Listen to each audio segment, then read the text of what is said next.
Hi everyone. I think we can begin. Um, Good to see a full house. We had started a bit of this discussion yesterday on what are some things that we need to keep in mind while thinking of data and tech for the commons, to govern commons inclusively, and how do we even common the tech and data space itself. So we had a lot of perspectives from the panelists, from the audience, a lot of issues that got surfaced. So what we want to do today is not keep on talking, but maybe even begin to maybe get in with thinking of doing this in like groups. You can pick based on your interest, and we'll get Prashant and Adi and Rishabh and all will help us organize ourselves. So the idea is that we either pick a domain of interest in the commons, and where, what are specific issues that we're seeing that we want to engage with, what are maybe opportunities, work through that. But we also want to think about the principle side of it, right? What are some of the principles that we need to keep in mind while doing data and tech and at different levels? So with that, I'll hand it over to Prashant. Can we get that grid? I'll give the preamble. Yeah. Morning, everyone. My name is Prashant Mehra. I represent an organization called Platform Commons. One of my role models is Fukuoka. And the thing I like about him the most is and his first book I read was The One Straw Revolution Expected. So he keeps saying that all his innovation was driven because he was lazy. And he said, let nature do all the work. I have to do less and less and less. Now, what good is a role model if you don't emulate them? So today, we will be lazy and you will do all the work. So the thing we will do is, it's supposed to be a tech session, but before we get into tech, we have to first talk about the problems and potential solutions for them. So we will do this structure today and tomorrow. Today we are going to talk about some specific problems which are dear to you in specific areas where you have a point of view. You may be familiar with the problem, you may have solution ideas. And that will be the charter of today. Tomorrow we are going to we'll take some of those problem statements and we will get into how can technology help, if at all. The way we'll do it is, we've created this little matrix. We're saying the areas in which we can talk about problems and potential solutions are water. And you can have your own interpretation of water. It could be a river, it could be groundwater, it could be village ponds, it could be wells, it could be different aquifers, and so on. You decide what your definition of the water problem is. Biodiversity, especially people who are working with natural farming, organic farming, you will realize the role of livelihoods, biodiversity, how close it becomes. Forestry, the broad space, and these spaces really cut across over and beyond the fourth area, which is agriculture. In agriculture, we're also clubbing in soil and seeds. The topic of climate hardy seeds, native seeds, soil health. So that's the fourth focus area. The fifth, and we're going to merge these two as one area for today's discussion, is rights, equal participation, and democratic governance as one area. And actually, let's keep them split. Equal participation and democratic governance is one focus area, and rights and entitlements is another focus area. There are potentially two more groups. One is technology principles. So, and if there are people here who want to talk about what are the core principles using which tech should be designed, owned, built, so that it's a commons asset, it doesn't become a private asset. uh, and Rishabh pointed out a lot of journalists are there. So if the journalists want to get together and talk about communication, what could be problems and ideas and suggestions to do public opinion building on the topic of commons. So previous one. Welcome, sir. So the way we will do it is we are going to do breakout groups. So a water group, a biodiversity group, forestry, agri, including soil and seeds, equal participation and a democratic governance group, rights and entitlements, technology principles, and public opinion building. In that, the group can decide to take a persona of a systems change leader. So either at a village level, so without naming a role, you assume you have the authority and the resources to make changes at a village level. What is that one problem you'll address and how in your chosen area? Or you're a change leader at a district level or at a state level. The group can decide, choose one persona. If time permits, you can choose another. During the course of time, you will be given charts and sticky notes. You will list down the problems. So I would suggest that choose a group where you have some domain knowledge of that group. Keep the problem simple and practical. At the end of it, we would require the group to give one intervention. So at the end of this exercise, if we have 6 practical interventions, 3 practical interventions from this whole group, that's very good. Quality is better than quantity. So not a brainstorming exercise, do discussions, deliberations, come out with one specific problem you want to solve in water for a village, which is replicable in other villages. You want to solve one biodiversity problem in a particular district. Right? So that's the format. 3 of us will keep going around in the groups and keep nudging you along. One of us, as the ideas are coming, one of us will build a live version of this on the projector so that you can see how the rest of the groups are thinking. So with that, let's break. Yeah.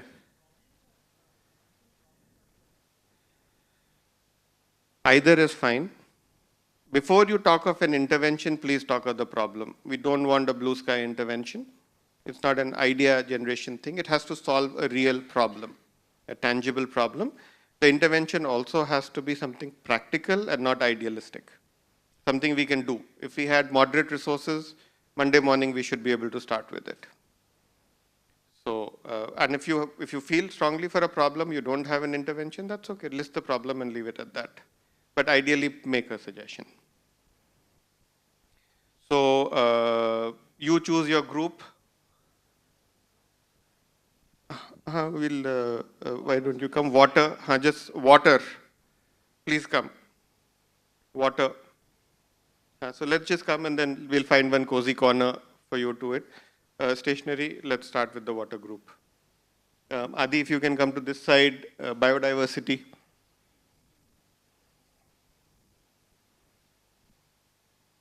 Adi here, biodiversity.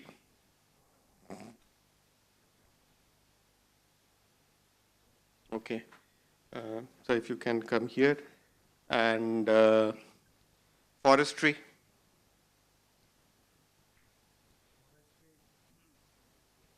Forestry, biodiversity. Water group is closed. Rishabh, take your guys, take this thing. Water group is closed.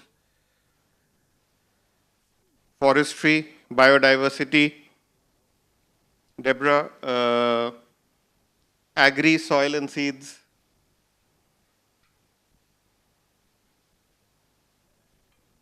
Come.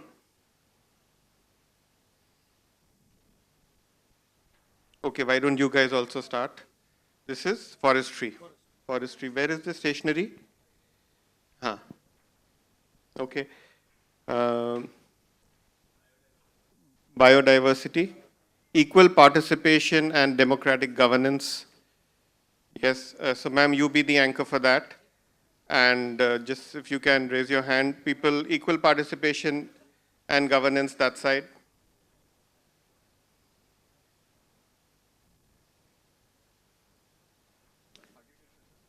Agriculture. So you, why don't you come here? Agriculture, soil and seeds. You join. Where is Prerak? Prerak, please join Agri. Agriculture, soil and seeds. We'll go. Okay, that corner. Agri. That leaves us rights and entitlements. They will find, we'll find. And do we have any public communications people in the room? Show of hands. You don't have a choice. You please work on opinion building. Please join me. And rights and entitlements, do we have a group? Guru, would you lead that, please? Yes, Guru, here. Okay.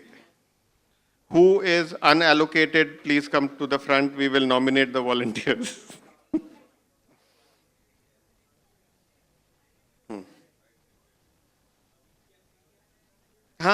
Find, wherever you find a spot, if you need to move a sofa, create a cozy corner for yourself.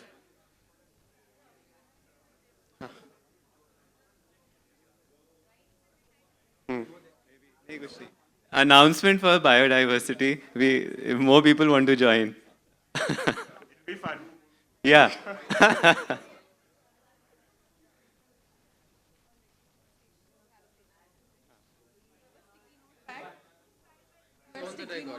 I'll give you. Just find yourself a space. I'll get.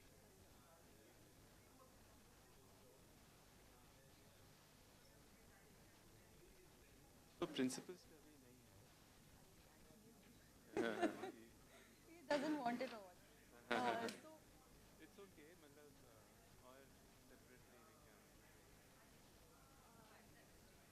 Yes.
biodiversity platforms. I naturally stay bird, I upload and everything.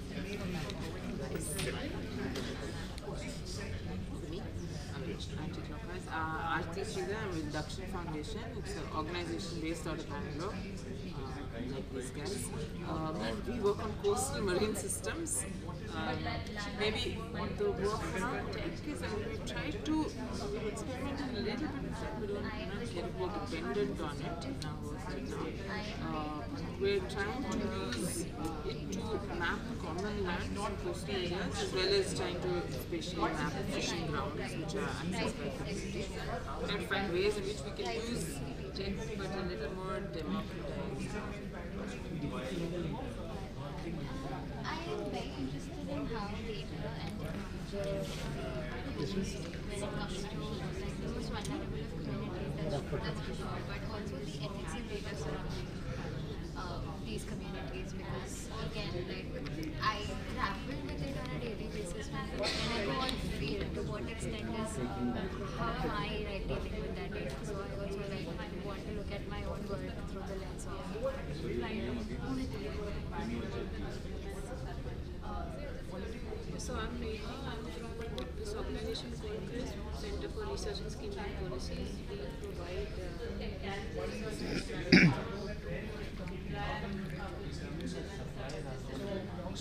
networking, building, establishing the networking. That's not what they want to plan. And presently based at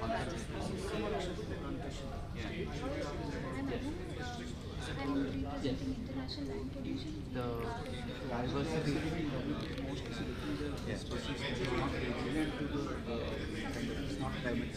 the diversity of planting materials is not enough.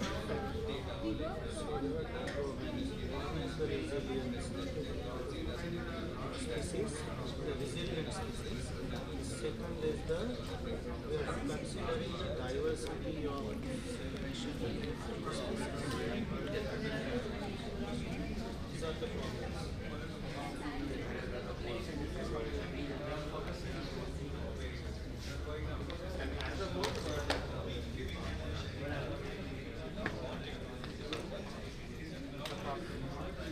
which results in massive ecological imbalance. Right? So,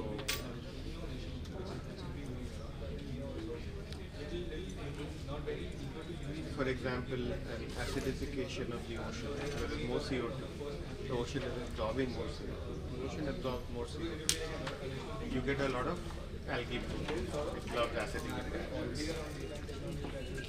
So bacteria and fungi love acids, and if the way they are infectious to us, so they are to the ocean. So plankton does.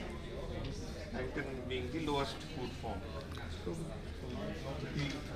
pair, people who are dependent on second policy.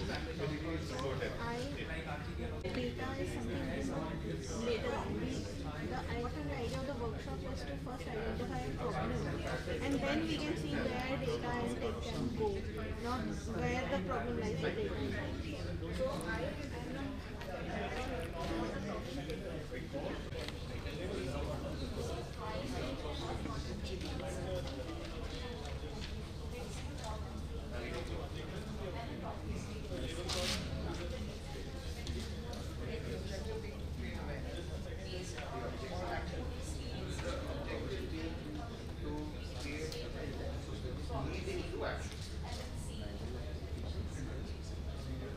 Or it could be the other way also.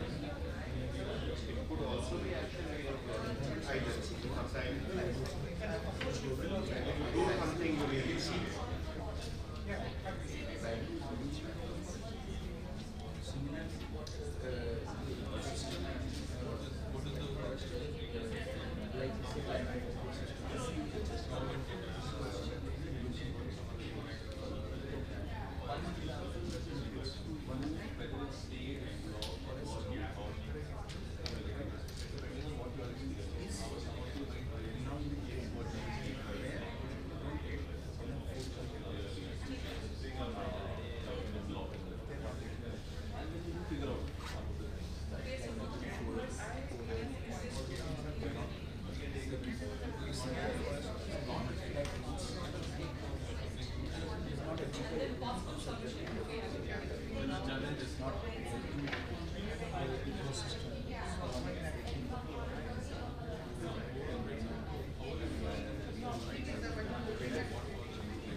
there is a distribution here.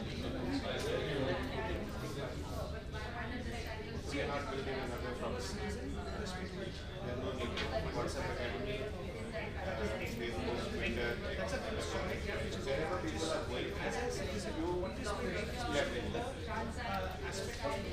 proper curation.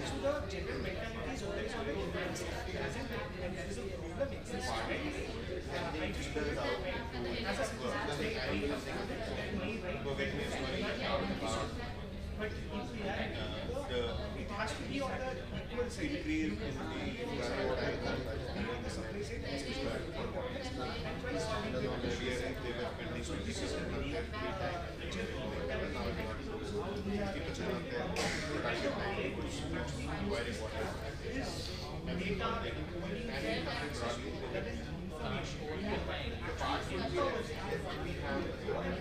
Increase in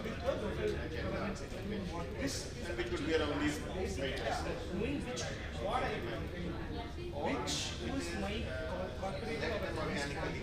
Because having this information, you don't need to think too much about what type of data, the complexity actually differs.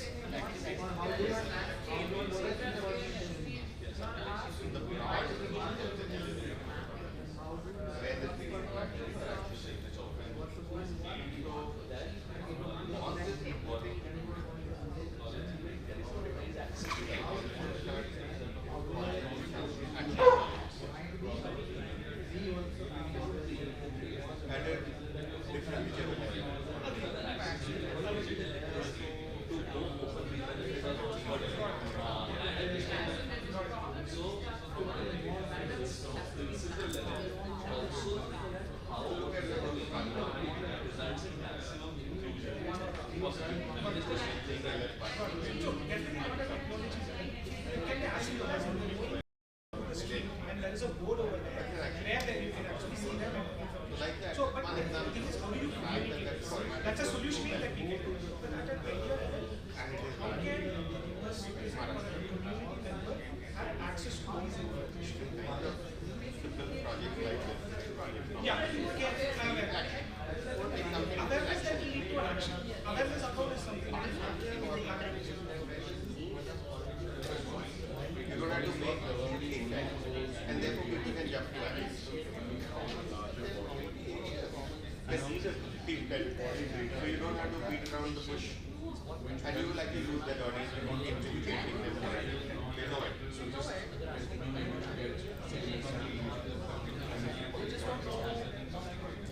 They don't know what. And therefore you are going ahead and giving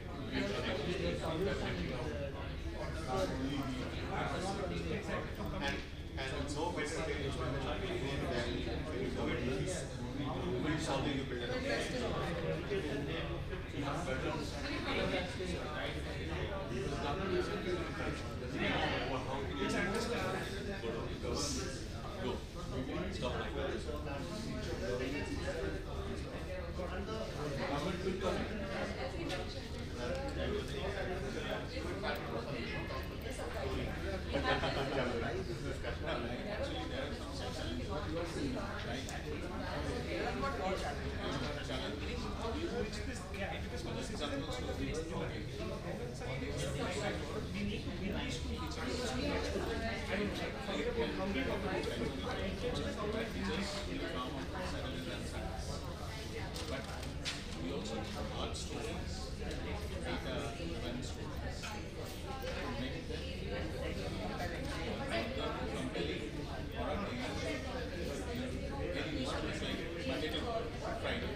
I see, forget about the house. Information is a house. Data information is intentional development. These are garbage development. You demand the local governments to solve it. Right? But demand that we need to have some basis. You need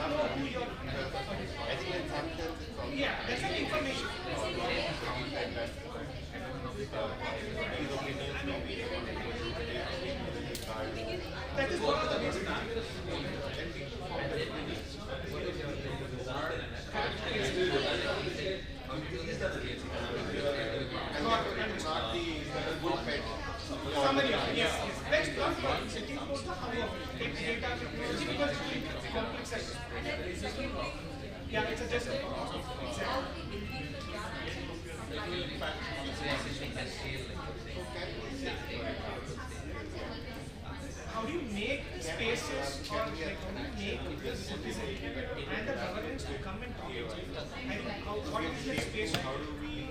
It can be offline, like forget about the Monday to Friday. What is that space? So that's the action. What we are agreeing. Now in that we have to set up the reporting network, we have to create the saving thing, but that is all. So outcome, we are able to say, come one specific column Monday, you know that people know that you are Do we need to read this? climate story or the planet Is it story. really good? One story comes on page 3. Most of us are there. Right and side of page 3 comes right as a story. Everybody is now waiting for the planet story. So what is it? Yeah, that's another thing. And with a potential maybe a call to action, something as the thing goes. What would happen? So here it will be interesting to have that discussion. Is the existing system what is it? Yeah, I mean, of course, whatever decisions that we take, for balance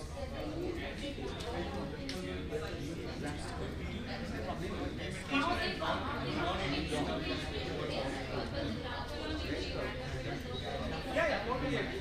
I mean, they are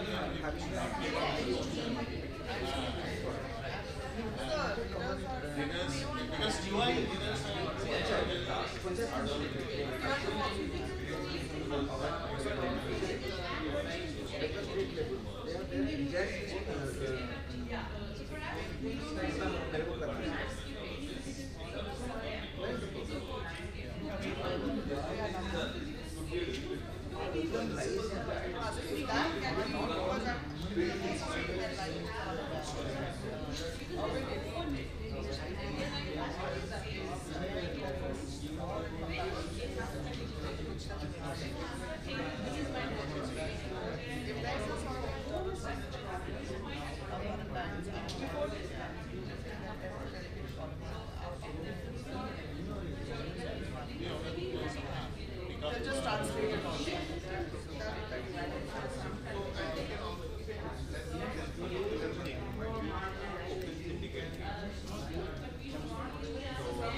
Broad level 6% is required, 3% has been done below what it is. But here, but the micro thing is the political. Because in this PHC we have to have some basic things, then it's not.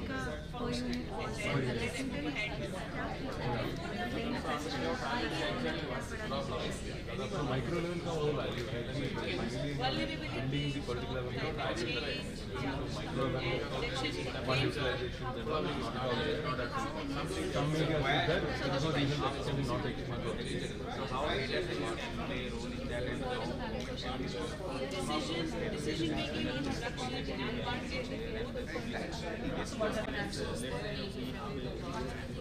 example today, how do you map plastics that are thrown around the things that's coming out? The problem might be you set one layer of identity actors who are going to use this. I think that what we experience on ground is that the horizon of the utility of the tools, the collective of the tools, the horizon of its utility is not visible. How far is it? And how much effort is it? And selective effort. So these will become an advantage of the tool and just use it for fun. You can motivate people to use something in a short period of time. But we really design for feel or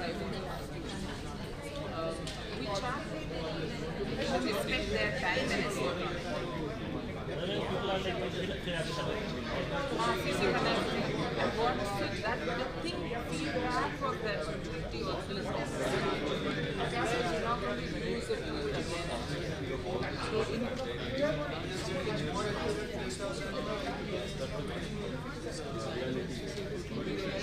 It is not just about bringing the community to a tool, but bringing the tool to the community.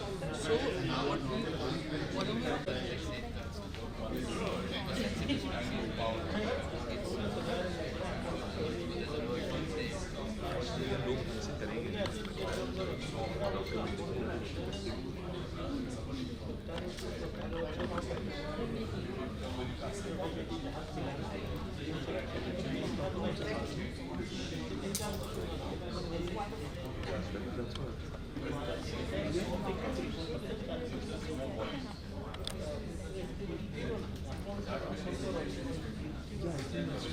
They've already done a recent development, so they have access to these chart papers anyway, if we need.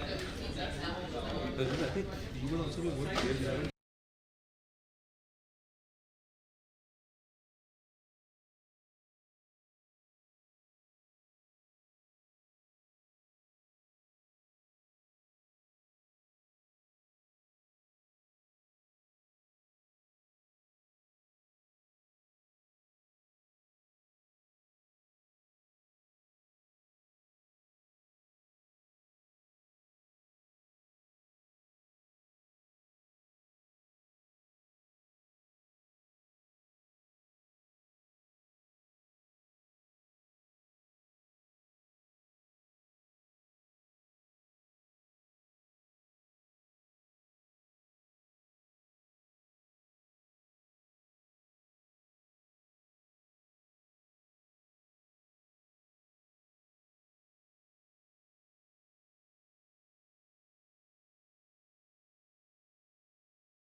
can come and present the specific use case or the set of principles which they've come up with. And maybe it'll be nice not just to hear the use case, but the larger narrative you have in mind from the what the problem is, what the use case is, and how you think the kind of change the use case would bring about. Just one more thing which we want to do is that there's this Kudo board which you can just scan with one of your phone cameras, where you can document some of the things or some specific principles, nuances which you think might get missed out on this, because after these 3 days, we'd like to really synthesize all of this information and see that can there be actual development of 1 or 2 or 3 of these ideas which can be taken up. So that synthesis and capturing of all the specific nuances, because I do know of all the groups that I was a part of, that a lot more was discussed than what's just there on the chart papers. So if everyone, and a lot of really good, amazing ideas were discussed, which probably aren't just captured on that chart paper, though we'll digitize a lot of these chart papers and eventually share the synthesis with you. But if you could also, 1, 2, 3, 4 of the team members could document on the Kudo board. And after that, I'll just have like 2-3 minutes of some closing reflections while going around the group after we complete these presentations. And then we can close. Any specific group who'd like to go first? Yes. So, and I know we'll start getting into lunchtime and everybody will run. So, while I still have everyone's attention, request that tomorrow please join the same tech session. What we will do tonight is between Adi, Rishabh and me, we're going to synthesize the inputs from you. We're going to put some of the use cases for deliberation for tomorrow and find how technology can help that use case. So that'll conclude part 2 of the workshop. So come back, don't go to other groups, come back here tomorrow and we will flesh out the tech details for those. Same time tomorrow. Well, no. We will tell you the time. We'll it's the first session in the morning and the location is 10 a.m. Right at this place itself. And I think in the interest of time, I'll take 2 more minutes before we begin the presentations, because I know many of you would like to rush for lunch. So while going around in a lot of groups today, there were 2 patterns I noticed, which I'd like to talk about before we get into the presentations. I mean, I'd ideally would have liked to talk about them post the presentations, but we're running slightly late on time. One is, I think there was a lot of acknowledgement of the need of community data, of not just the higher level remote sensing government data kind of data sets, but the data which communities are producing. But I do think, and these 2 points were pointed out by Bharat actually, I don't see Bharat here anymore, that I think we also need to acknowledge that communities are heterogeneous. There are power imbalances, there are caste imbalances, class imbalances. So, which means that community data in itself is not homogeneous data, sometimes in the way we've imagined it or articulated it to be in some of our discussions. And there could be inherent biases in that community data. And in fact, same level of biases which play out in our social systems can exactly translate into that community data as well. So just how do we take something like this into account while we're designing systems is something we should think about, and we'll delve deeper into these questions tomorrow. One.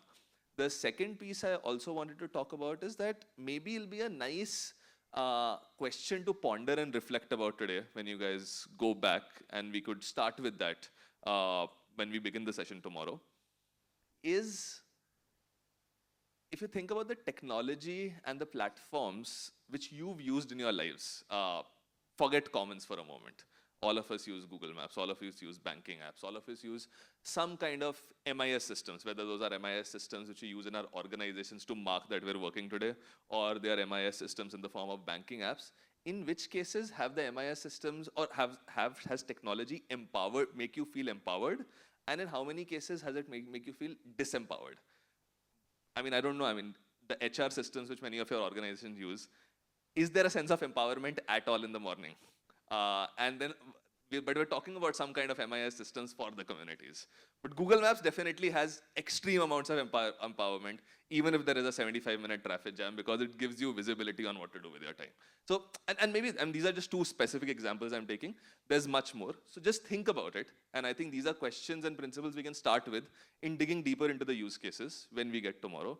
So I think I'll give over to the governance and the governance group. And yeah, you can come there and maybe someone can hold the chart paper. Or we can just pass the mic. Okay, I'll just pass the mic. That makes more sense.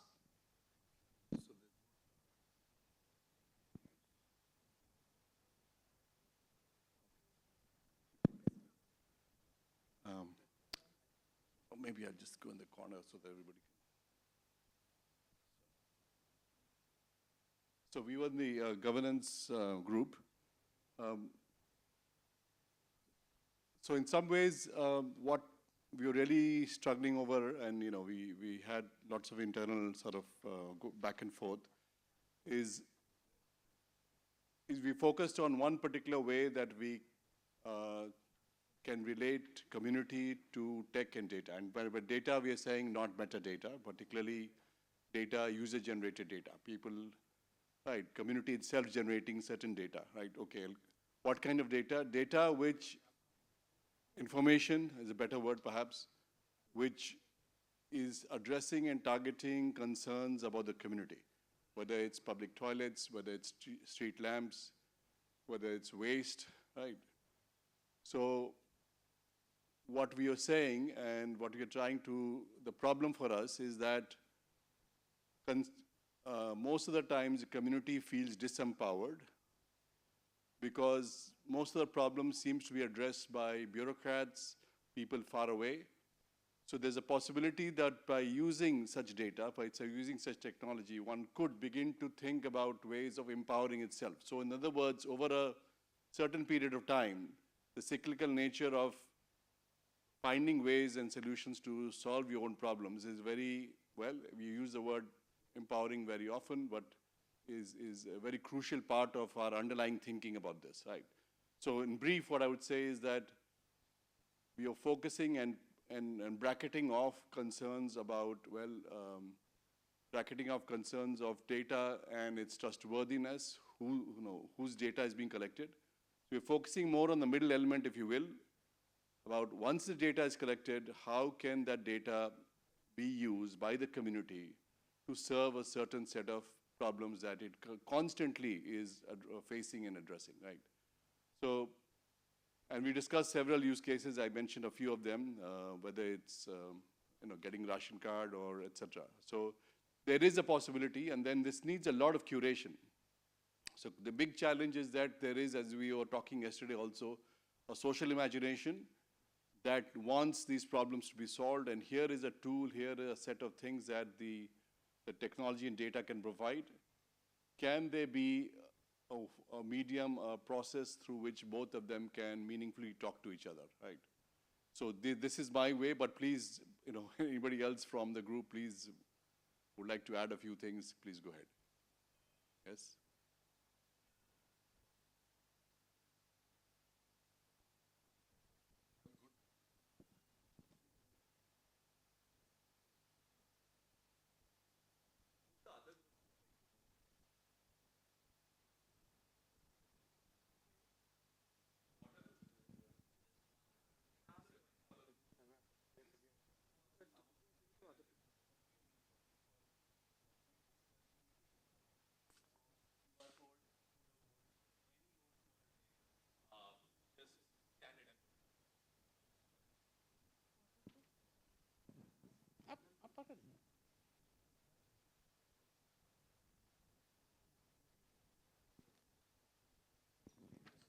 Yes, this is on. Great.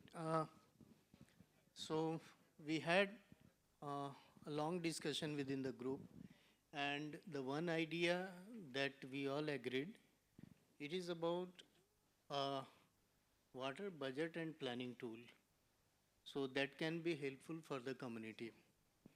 And it should be, the preconditions are that it should be very user friendly and simple, so that even our village heads or community can use it.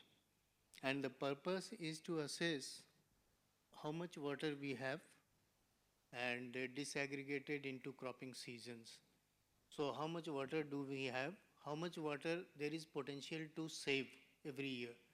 So it includes surface water as well as underground water. And then based on that water availability, so that is also disaggregated in terms of drinking water, water for other purposes like fishing. Of course, cropping is the main purpose. So all three are main purpose, but it should be disaggregated like this.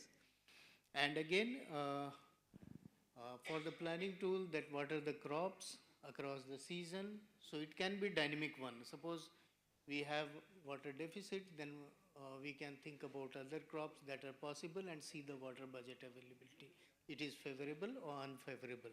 For that, we had listed a lot of data sets also required. It is about the terrain data, it is about the seasonality, ecological data, climate data, of course, and demography also, ecological data.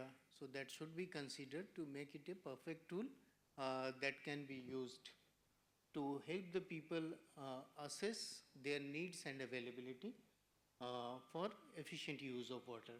I invite other members of the group also to contribute if there is anything left. Thank you. Most of the points already covered. One thing is missing, like I think a quality of in many area groundwater is quality is not monitored and tracking. So this is one important aspect for water sector, quality check of groundwater. I think all the points already covered by Krishnanth. I think any points I am missing now? No.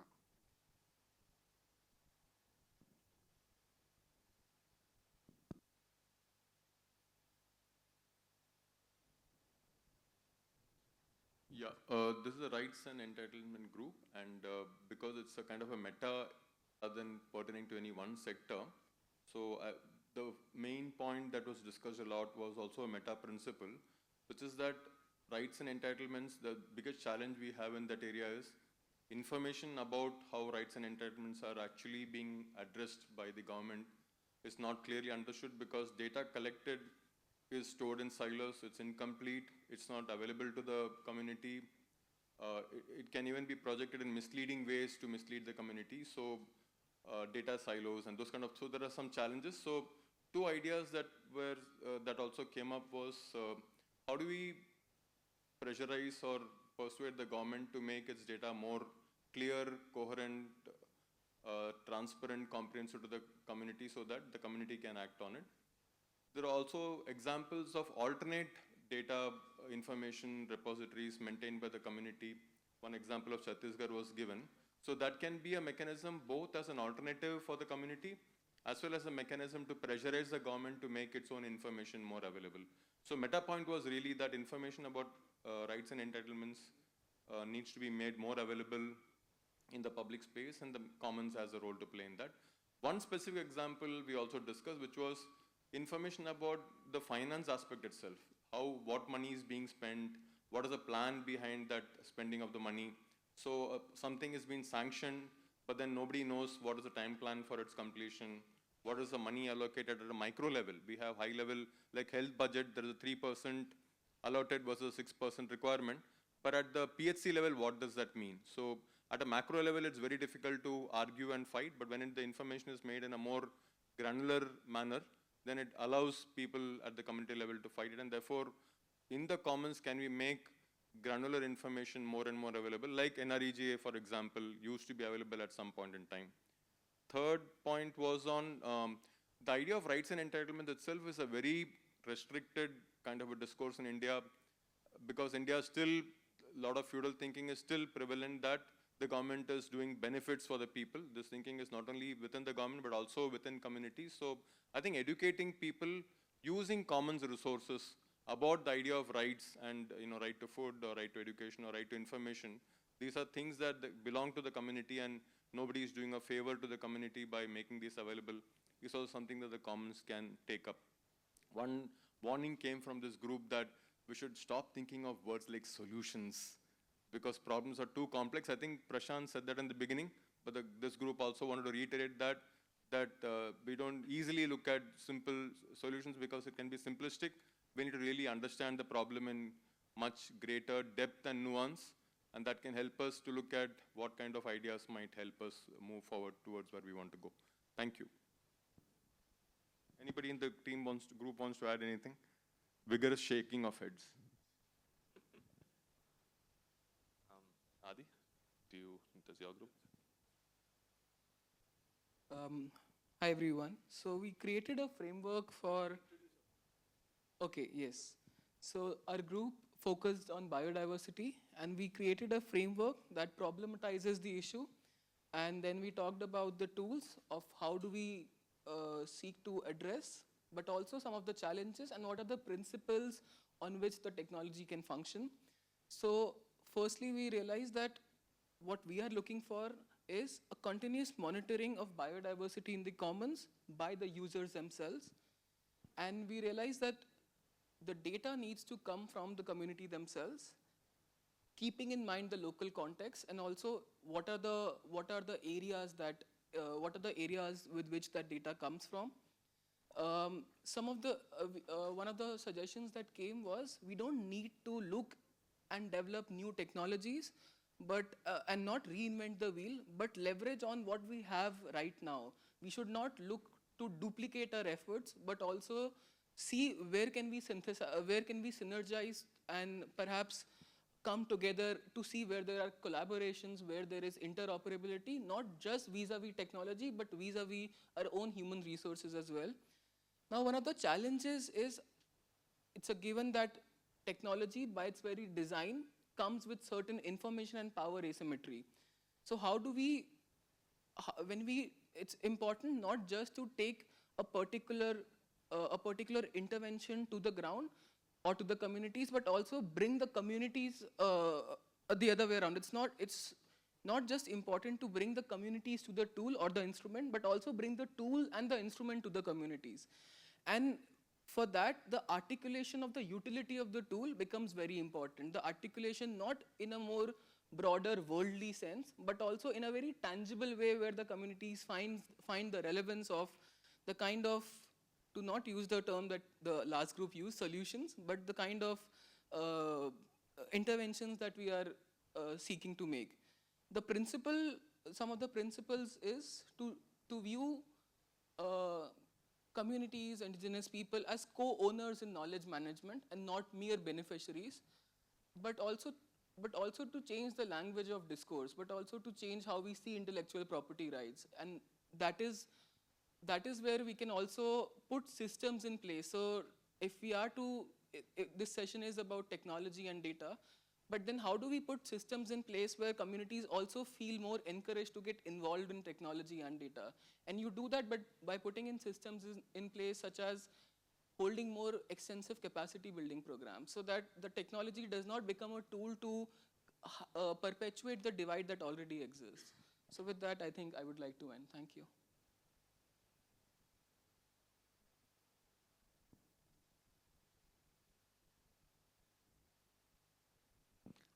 So our group looked at the problems of forestry. Specifically, we came up with a single key statement, but the main problem is the creation of contextualized solutions to the preservation and regeneration of forest ecosystems. Particularly within that, the kind of decision-making that takes place on firstly defining what kind of ecosystem this is, secondly, what kind of intervention should take place, and thirdly, on the involvement of scientific and local knowledge. We broke down these problems on a lot more granular basis, but I won't get into that. The principles that we looked at, a key question that came up is who decides what interventions take place and where. And the principle we framed for thinking through this question is that we need to think about who owns the land and what is their goal. And the second is the level of scale we want to operate at. And we finally narrowed it down to that ultimately the goal of when we find a solution to creating a contextualized solution to preserving, regenerating forest ecosystems, it has to have a participatory approach in management. It has to recognize community rights, which is not to say that those rights don't exist, but they need to be formally recognized by the state. And thirdly, it has to focus specifically on the devolution of conservation to communities rather than being concentrated and centralized at a state level. The second big principle we came up with is that the data has to be made publicly available.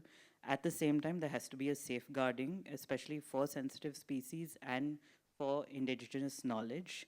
And that can be achieved through different mechanisms, through obscuring of specific locations and things like that. The solutions we arrived at is that we need better data on tenurial data, especially on long-range temporal land use patterns to establish community use and ownership and management of land.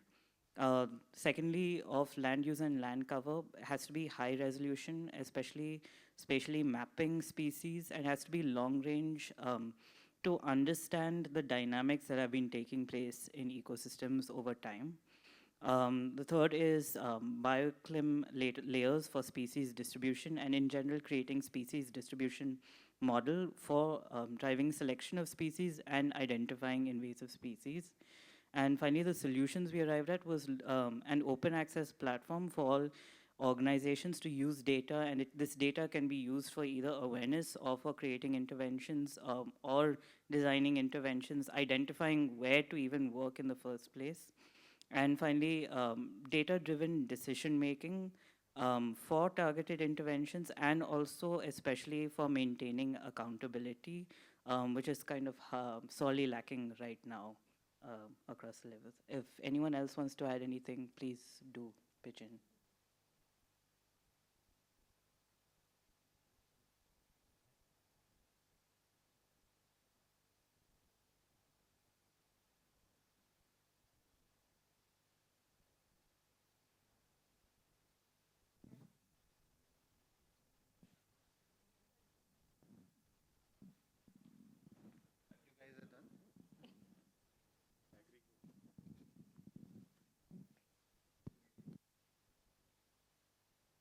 Okay. So our group discussed about how do we build public opinion in the topic of planetary boundaries and ecological sustainability, such that this awareness leads to some actions. And then we also said that sometimes it's actions that lead to awareness. So the space we are talking about is both ways. Could be action-led, could be knowledge-led. The vehicle we chose is hard-hitting, fact-based stories as the primary communication nugget. To that, we said we need to map out both rural and urban content creators and influencers. They're different people with different motivations on different forums. So need to treat them differently. But the narratives that we build need to be shared narratives or connected narratives. So for example, how the urban consumers' vegetable consumption and price are today being influenced by water problems in rural India is a shared narrative.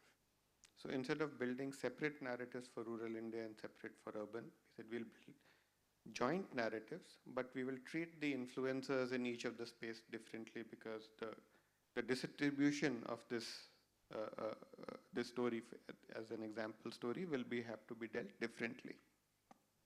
And in that sense, we will end up building a network of many-to-many communications. So that's essentially the core idea we came out to build that network, where stories can be curated from the grassroots and distributed. So we also said that we do not need to today build too many distribution channels. Those exist through different social media channels. People are already on that. We need to build the infrastructure for creating and curating grassroots stories. and then create some sort of a network infrastructure to be able to then distribute them in it. To that end, as a group, we took an action that over the next 1 month, we're going to flesh out this concept. We're also going to start building out a potential network, a list of network members, which include publication houses. So we had with representation from Times of India in the group, for example. So some of them, they'll take the lead in building.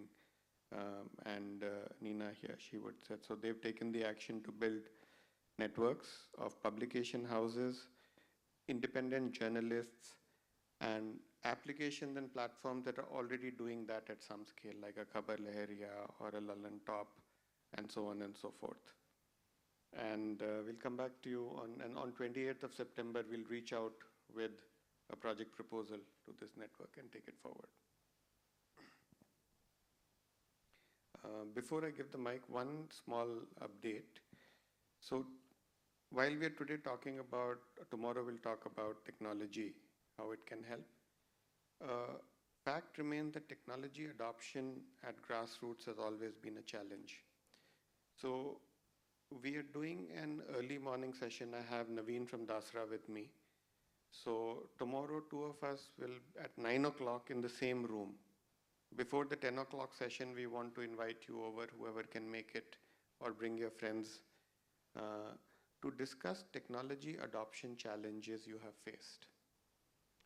It'll be a 45-minute session, and with a lot of actions emerging from it, so that as we then get into designing tech, having that conversation, we are aware of what pitfalls to avoid or what enablers to put for adoption. So it's a last-minute session we are planning, 9 a.m. tomorrow morning, same room, technology adoption challenges. So please do come and bring your friends along. And then we'll just, from there, get into the 10 o'clock.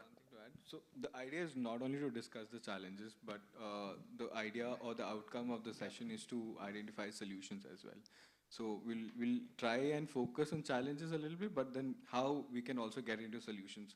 And like Dasra or Platform Commons, or like all of us as a collective, if we are able to solve those challenges together, that's the idea. If we can build a collaborative out of it and work towards solving for those challenges and see technology getting adopted, and we know the benefits of technology. So that's the idea of the session. So please do come in and yeah, look forward to it.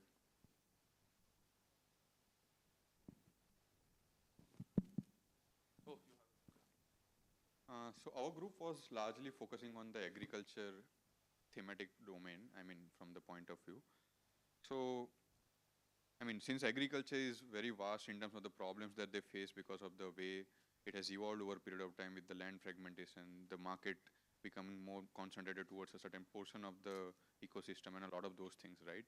So, and recently because of the climate change also, a lot of these problems has intensified, and again, the brunt of it gets faced most by the small and marginal farmers. So one of the core focus for our larger discussion and the problem statement was, how does the uncertainty that lies with the climate change is affecting the small and marginal farmers, right? And is there a way that tech can probably help us address some of those problems faced by these farmers? While the problems can be many, it starts with, let's say, access to markets, availability of right seeds, availability of right practices with these farmers in terms of the knowledge, availability of insurance or the risk pooling funds, or probably it could be even the having the right information at the right time, right? So a lot of those things started evolving, but the larger focus still remains on how do we address that. So the solution that we are moving towards was having a platform which is enabled by technology certainly, but also something which can translate a lot of existing solutions or the knowledge in more consumable format, because we are already aware that agriculture as a whole has been addressed by a lot of tech startups, right? Tech ecosystem itself is huge in this country. So how does some of those get consolidated and make it more consumable for the end user or the farmers who are going to actually use it? Where a lot of this also can be governed using the commons principle, because a lot of time everything becomes more private in nature, right? So let's say a solution or a knowledge getting created in one portion of the country cannot just translate to someone else in other parts of the country. So how does a lot of those knowledge or the innovation can become more democratic in nature, become more consumable in nature as well, and a platform that can probably facilitate this discovery across different ecosystem player is something which might help. Again, a lot of service providers can come in into this, but the idea is that how does this discovery benefit the ecosystem players and eventually the farmers as well. So that was a larger idea. I mean, there is no one particular solution that can solve everything in agriculture, but yeah, we are trying to move towards it. But yeah, if anyone else wants to add. So we have taken as a village as a unit that we have to find out exactly what are the meteorological or weather data problems, existing, that benchmarking, how the rainfall is, how the flood or drought it happens. So that data, we have to collect and we have to get it at micro level. Then exactly farmers wish, so because of that some floods, some pest problem comes, or because of temperature increase, some other, it affects that agriculture, that cropping, this cropping pattern or whatever. So we have to identify the specific problems related with this meteorological points, this climate change, temperature and all this, we have to relate with that. Then as a collective, we have to create this, as he told, the risk fund or crop insurance with the bank already that is there. So something we have to come out. Then again, for livestock also, we have to promote integrated farming system with involving, this livestock as a component, only the diversification. So not only agriculture, that crops cultivation, and also see that, to overcome that drought or flood or whatever that local issues, we have to diversify with the farming system. Also, we have to promote other alternative farming practices, which is strengthen it. So that way, we have to integrate and we have to come out with the giving options and see that how farmers also adapted and benefited. So that I want to add to this our front. Okay, thank you.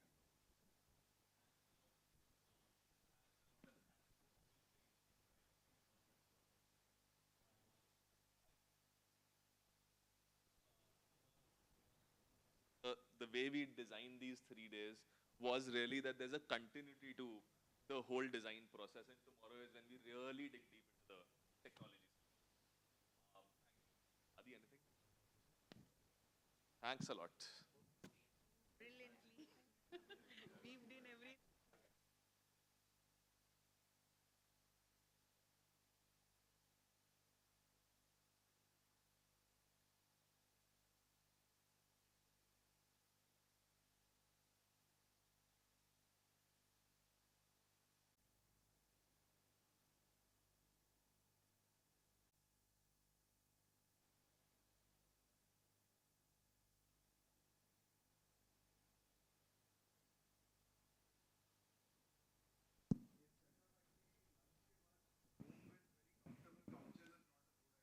So but we want to try and understand what themes are represented in the room.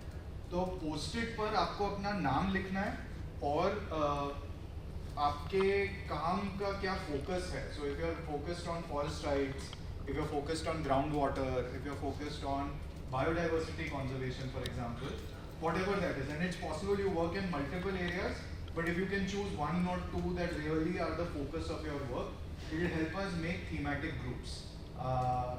Depending on the number, we'll see if we have to do an activity or not. But that's what Paras is going to be doing. Yeah.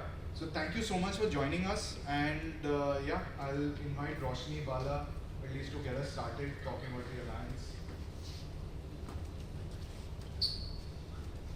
You want a chair or something? No. I prefer to stand. We'll be here to change the slides. Okay, thank you all of you for coming and taking your time to listen to us. So, like Akshay said, I'll be just giving you a background of why we are here and why are we trying to do what we're trying to do.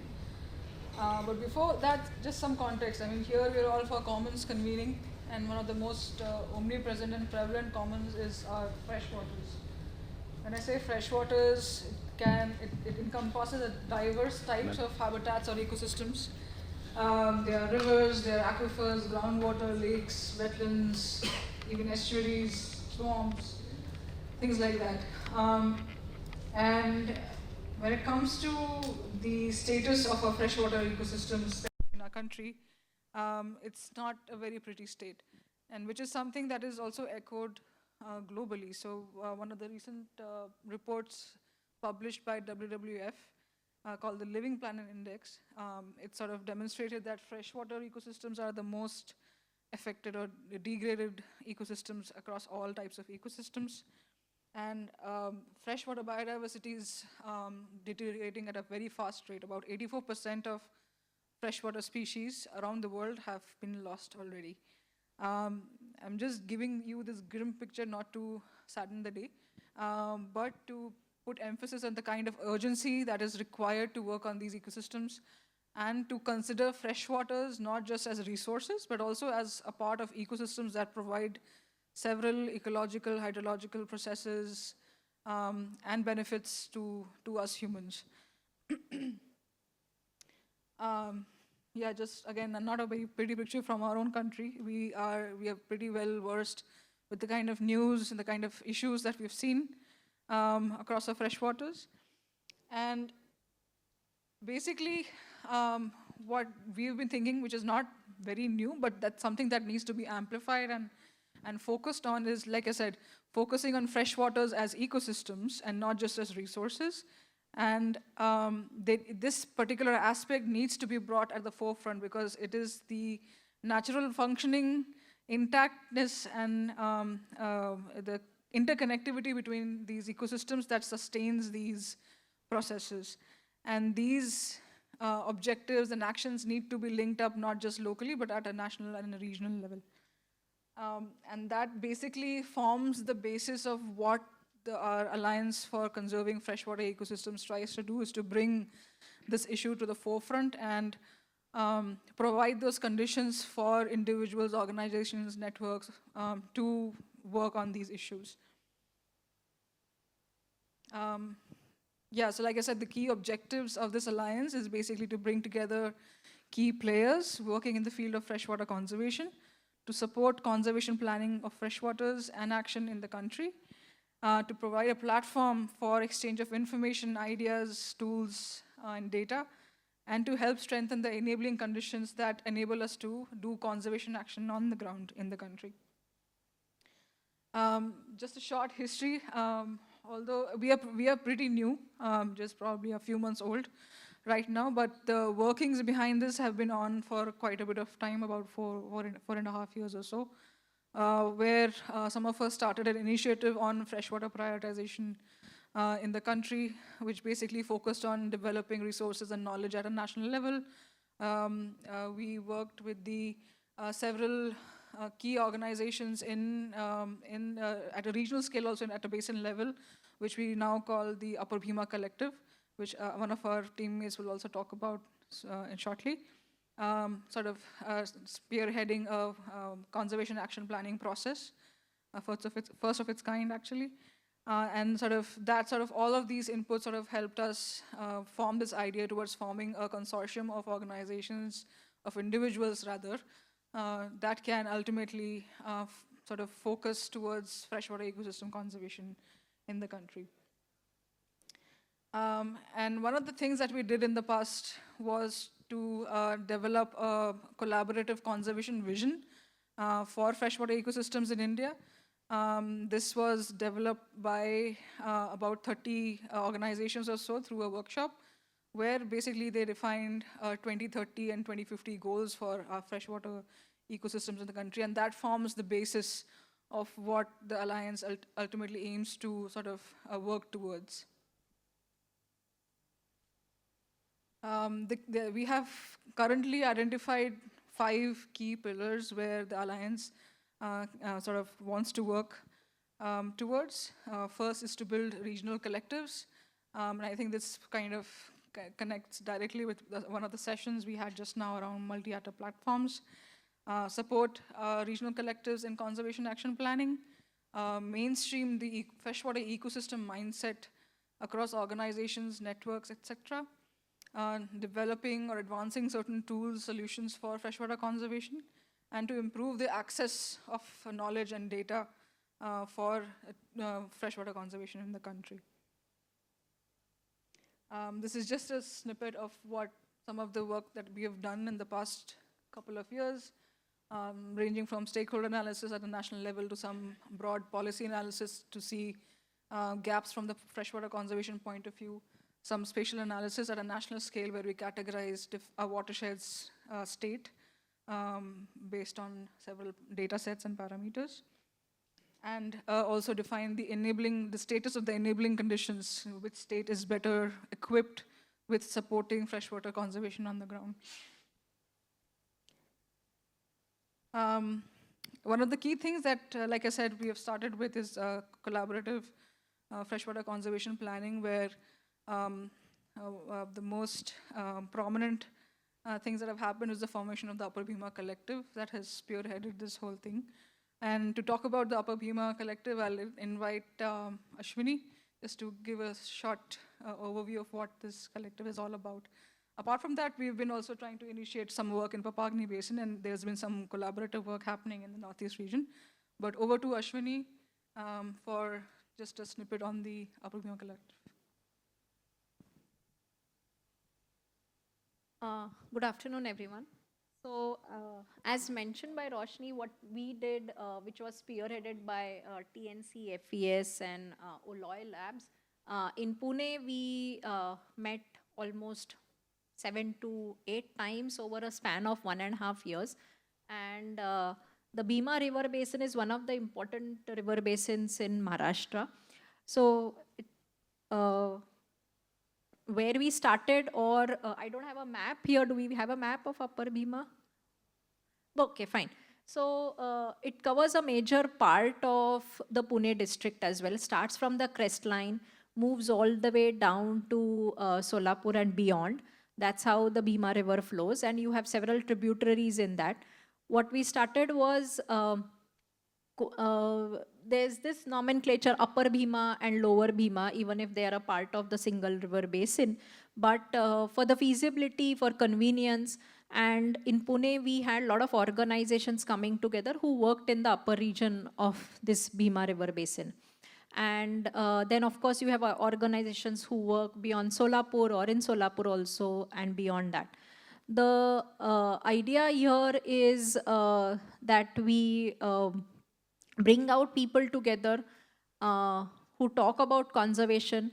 We also had a lot of insights from organizations who have been working in this river basin, say on surface waters, pollution, groundwater, agriculture, so on and so forth. So what are the challenges in this river basin? So one is obviously the sugarcane, and it's a crop which is very water intensive.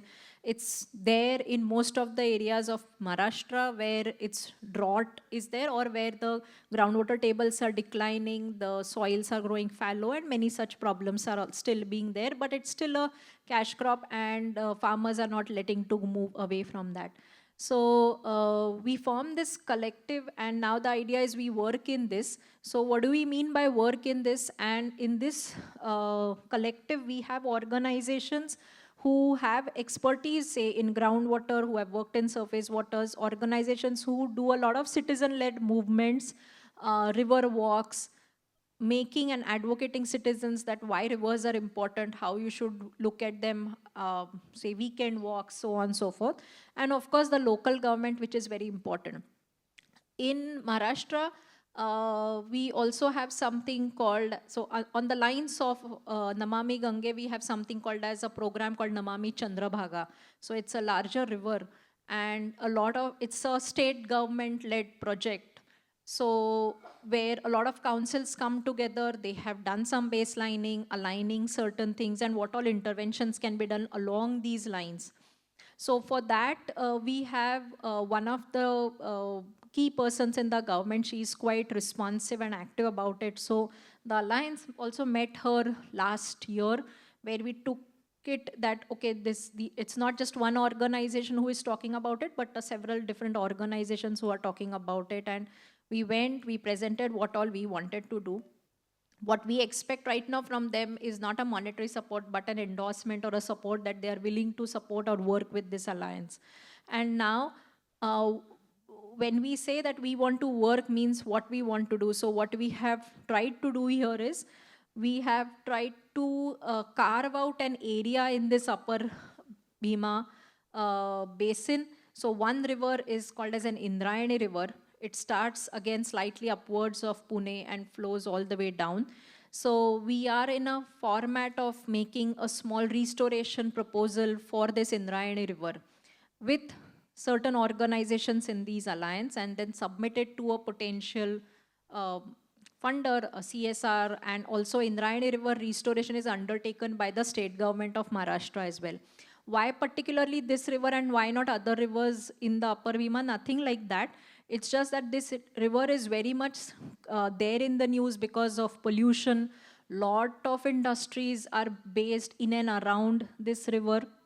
Lot of pollution enters this particular river. It's affecting the local livelihood, also affecting the fish population in that river. Personally, I have studied that because I have a PhD in freshwater fishes. So I had sampled those areas, and we do see a lot of declining fish population, so on and so forth. The natives are being replaced by others, so on, so that. So now the alliance or certain people or certain organizations in this alliance are leading towards an effort where we are concentrating on restoration of this one particular river, that's the Indrayani river. And the idea is we'd make a 3-year restoration plan, which includes biodiversity, baselining, pollution studies, so on and so forth, and also certain interventions, which could be nature-based solutions, which are again co-created in certain academic labs who are a part of this alliance as well. So if we can do certain pilots and show that if you do these NBS solutions at this place, the pollution might reduce. But like it had been pointed out in the morning sessions, it's mainly with a lot of scientific rigor we want to do it. So not just as a stopgap solution or the way typically CSRs want to put something, they want to see some result, but in a more stratified manner, in a more knowledge encompassing manner is what we plan to do as a first part of the Upper Bhima Collective. Thank you so much for the introduction, Ashwini.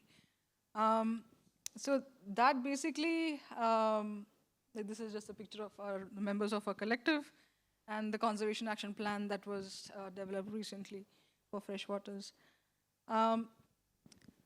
So I think that was the broad introduction of the alliance that kind of works at aiming to work at a national level with the regional collectives being its, so to speak, implementation units. Like I mentioned, one of the key things that the alliance we want to sort of work on is this idea of mainstreaming freshwater ecosystems, and that mindset or that perspective. You may have heard of biodiversity mainstreaming, especially if people have worked with or read about CBD and the Convention of Biological Diversity. So it's something on those lines. And I think what is basically that I will hand over to my colleague Bala. But before that, I just wanted to put things in the landscape perspective. So when I talk about freshwater ecosystems, I think it's pretty apparent that, at least maybe because I'm a freshwater scientist, that's why. But it's a unit of a landscape that sort of connects all several other ecosystems as well. So connectivity, natural connectivity within a freshwater ecosystem, it is inherent natural property. And this connectivity is threefolded. One is obviously the upstream, downstream connectivity. The upstream parts of a river are connected with the downstream parts of the river. The water bodies or the rivers are connected laterally, which is called lateral connectivity, that is connected with the riparian forests or immediate upland areas.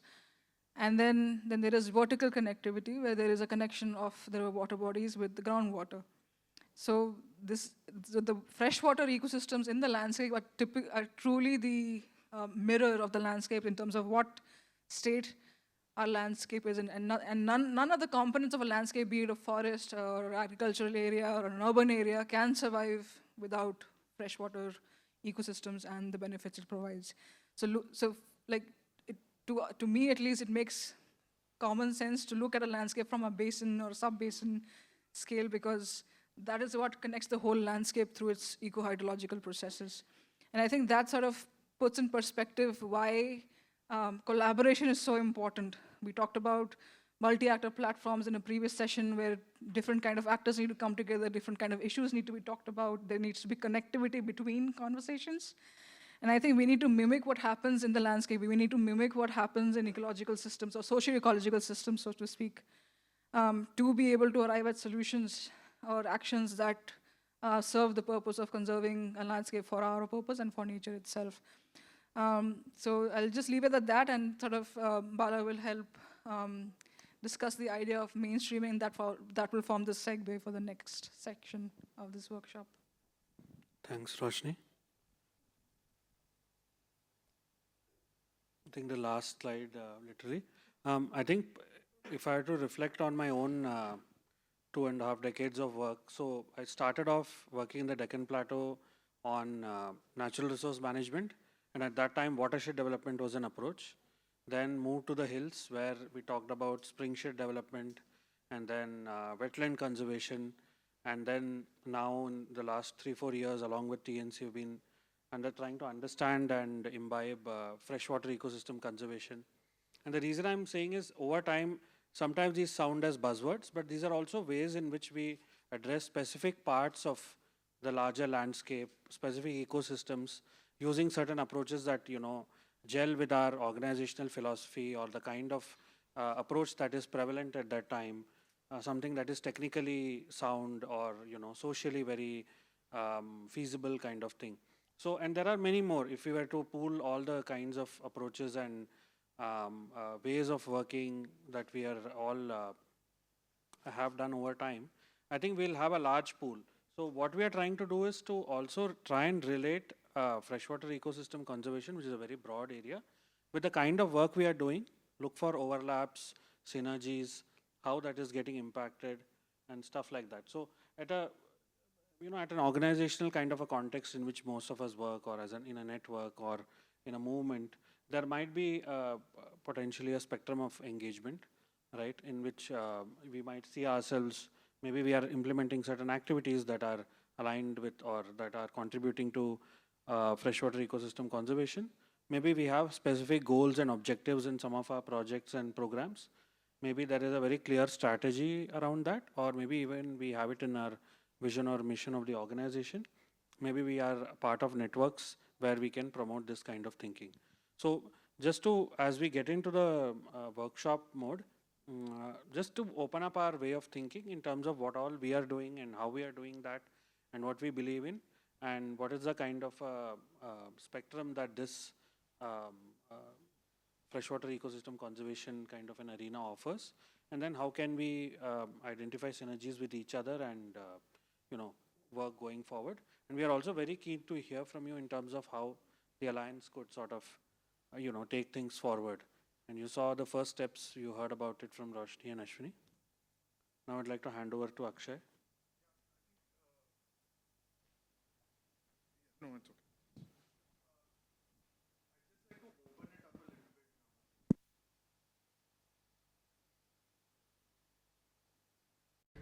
Just want to open it out for any comments, thoughts, feelings. I don't know if there are any questions as such, but just want to open it up for the group to build a little bit about what we've been doing. If there are any clarifying questions also, you can pose it. There are a few of us here from the team. So, yes.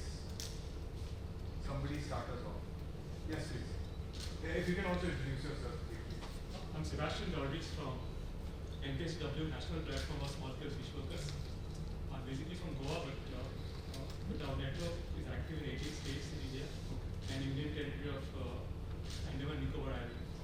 I have one question because I could not, if I was missing this word, the people who do fishing on the freshwaters, various types of lakes, ponds, dams, and particularly more because I'm familiar with this area, you know, for example, Udaji and I work together in that area, and we just came across the Indrayani river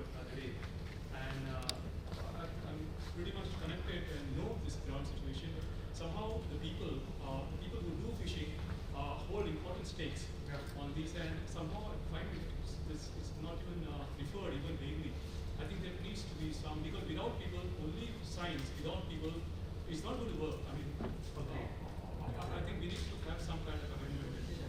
No, absolutely. Maybe we may have underrepresented it or not represented at all in the presentation, but maybe Not only, also for the legal reason, the small-scale fishing communities, both freshwater as well as marine communities, today, current legal framework, international legal framework, have been designated as stewards of these water bodies, and it's important to we take advantage of it. Sir थोड़ा सा कम कीजिए ना, हम बहुत distract हैं। मैं मतलब वो कुछ बात कर रहे हैं, फ्लैश कर रहे हैं तो मैं so actually fair enough, and I'll let maybe Buddha ji can speak up to this a little bit. He's been part of the whole Upper Bhima process. Maybe Ashwini can also talk about how it's come in, because I think we can speak a little bit abstractly in the alliance.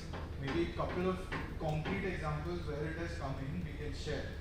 So one is, अगर बुद्धा जी आप share कर सकते हैं, अश्विनी जो how we've been talking about aquatic species in the CAP and other processes, and I'll just ask Roshni also to share a little bit about how we brought it in our whole visioning process. But first to Buddha ji, Ashwini. I mean, I totally understand what you were saying, and that is something which we have kind of factored in, because we have an organization who does a lot of on-ground citizen science or citizen works for rivers, and actually there are fishing communities or fishermen who have reached out to them with photographs, with certain data that we used to find these fishes, and now all of a sudden we are not finding them, or there is a lot of sewage untreated STP water which is going into this river, and we are losing a livelihood because these fishes no longer we can catch, or so on and so forth. So we do have anecdotal, I could say, quote unquote data from them, as well as insights from them as what should be done and how we can prevent more of these kind of things. Buddha ji अगर आपको थोड़ा सा सभी को नमस्ते। मेरा सवाल ये है कि अभी पहले जो नदी बहती थी तो नदी में बहुत सारी छोटी छोटी मछली मिलती थी, लोकल स्पीसीज, लेकिन जब डैम बन रहे हैं और जंगल में जो धूप हो रही है उसके कारण से पूरे डैम में भी मिट्टी आ रही है, नदी भी पूरी पैक हो गई। जो 12 महीने नदी बहती थी अभी वो बहती दिख नहीं रही, उसके कारण से क्या हो रहा है कि जो लोकल स्पीसीज थे वो बहुत कम हो रही है। दूसरी बात ये है कि जब डैम बने तो उसमें बड़े बड़े कॉन्ट्रैक्ट जब आते हैं तो उसमें वो जो इंलैंड फिश डालते हैं, लेकिन उसके बावजूद कैटफिश भी डालते हैं, जैसे कि तिलापिया ऐसा। तो उसके कारण से जो कैटफिश के कारण से जो लोकल मच्छी थी छोटी छोटी वो खत्म हो गई है, और अभी इसके ऊपर अच्छा अध्ययन होना चाहिए कि जो 12 बहने चाहिए, इसके लिए जो कैचमेंट डेवलपमेंट का प्लानिंग होना चाहिए assembly. And if you can just share how it's been brought into the concept note a little bit. Yeah, so Indrayani River restoration proposal actually, Ranjit is not here from FES, but they have something called as a community living scorecard, and that is also an index which talks about which communities thrive on what and how their livelihood index is based on that particular ecosystem. So here it could be farmers, it could be fishermen whose livelihood is based on those particular fishing patches and which now are degraded, or those zones are being destroyed, or STP or polluted waters is being thrown into those rivers. So we are in the 3-year process which we are trying to submit as a Indrayani restoration proposal. There is also this whole component of understanding the livelihood, understanding whose livelihood is dependent on those freshwater systems, making a scorecard of that, and if we can do certain interventions, can we improve those livelihood patterns, or get back as close to where their livelihoods were. So to just answer your question, so although you don't see specific mentions of fisheries or the dependence of fishing communities on freshwater ecosystems mentioned in this presentation, but when we say freshwater ecosystems,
right now starting broad, but as we work ahead, as we get more inputs and more collaboration and more feedback, I think we definitely fine-tune our work and in what direction we can focus on more specifically. I think we need to pick up on this, maybe with you. I think the point that I was raising about the decision making, I think now good that you said that. I'll take off from where she stopped. I think we need to pay attention to the international jurisprudence that has evolved over the past, I think, a decade or so, particularly with regard to Wanaguni River in New Zealand, wherein the river has been declared as a living entity. And not just that, I mean, if we look at very carefully the New Zealand laws and kind of decision making about river, and who are the stakeholders and who is making decision, and with regard to the communities there, I think we've got some important leads to take on. Not the way the Supreme Court deals for Ganga River. I'm not.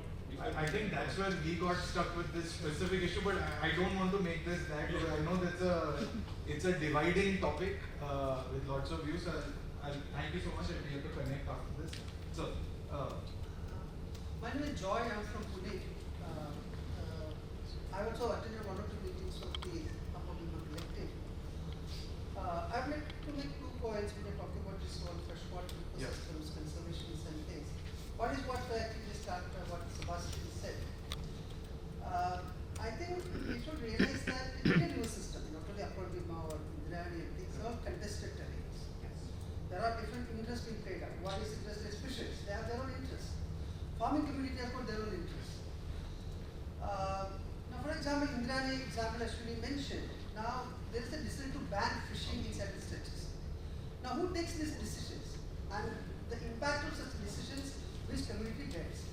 So when we talk about a conservation, freshwater ecosystems and things, contestation, conflicts, interests need to be mapped on when we talk about stakeholders and things, and see how do we optimize all these things. I think is the important thing. Otherwise, things don't move. We know as an exercise, we can do it and think we can make a nice conservation plan and things, but we have to create an agency out of all these different stakeholders who are directly involved for their livelihood. It's a different ballgame. I think we need to pay attention to such conflicting interests that is played out, because river is a contested terrain. That's also conflicts. Contestations are important to be mapped on to any work we do on this. Second thing, it is not a clean slate. We are working on a river system where there is no regulations coming, so that especially Upper Bhima is a place where full of dams. Full of dams and other things. So when you talk about the freshwater ecosystems and conservation and things, how do you factor in the intervention which is already there? Already upsides are taking place, what have been committed to certain type of uses and things. So I think, so when you do the baseline or the data collection and other things, I think probably we need to engage. I mean, it's nothing new that I'm saying that, because some of these things have been articulated in meetings there. But this issue I think we need to bring in into this, and also probably widen this exercise to social movements who are working on Upper Bhima. There are, I know, farmers movements, other movements, or they're talking about the unions of the fishers and things. Unless we reach out and go a little beyond this or NGO's discourse, probably we don't reach out to many. That's what I think. So we have to open this process to, to lot more people in the Upper Bhima basin.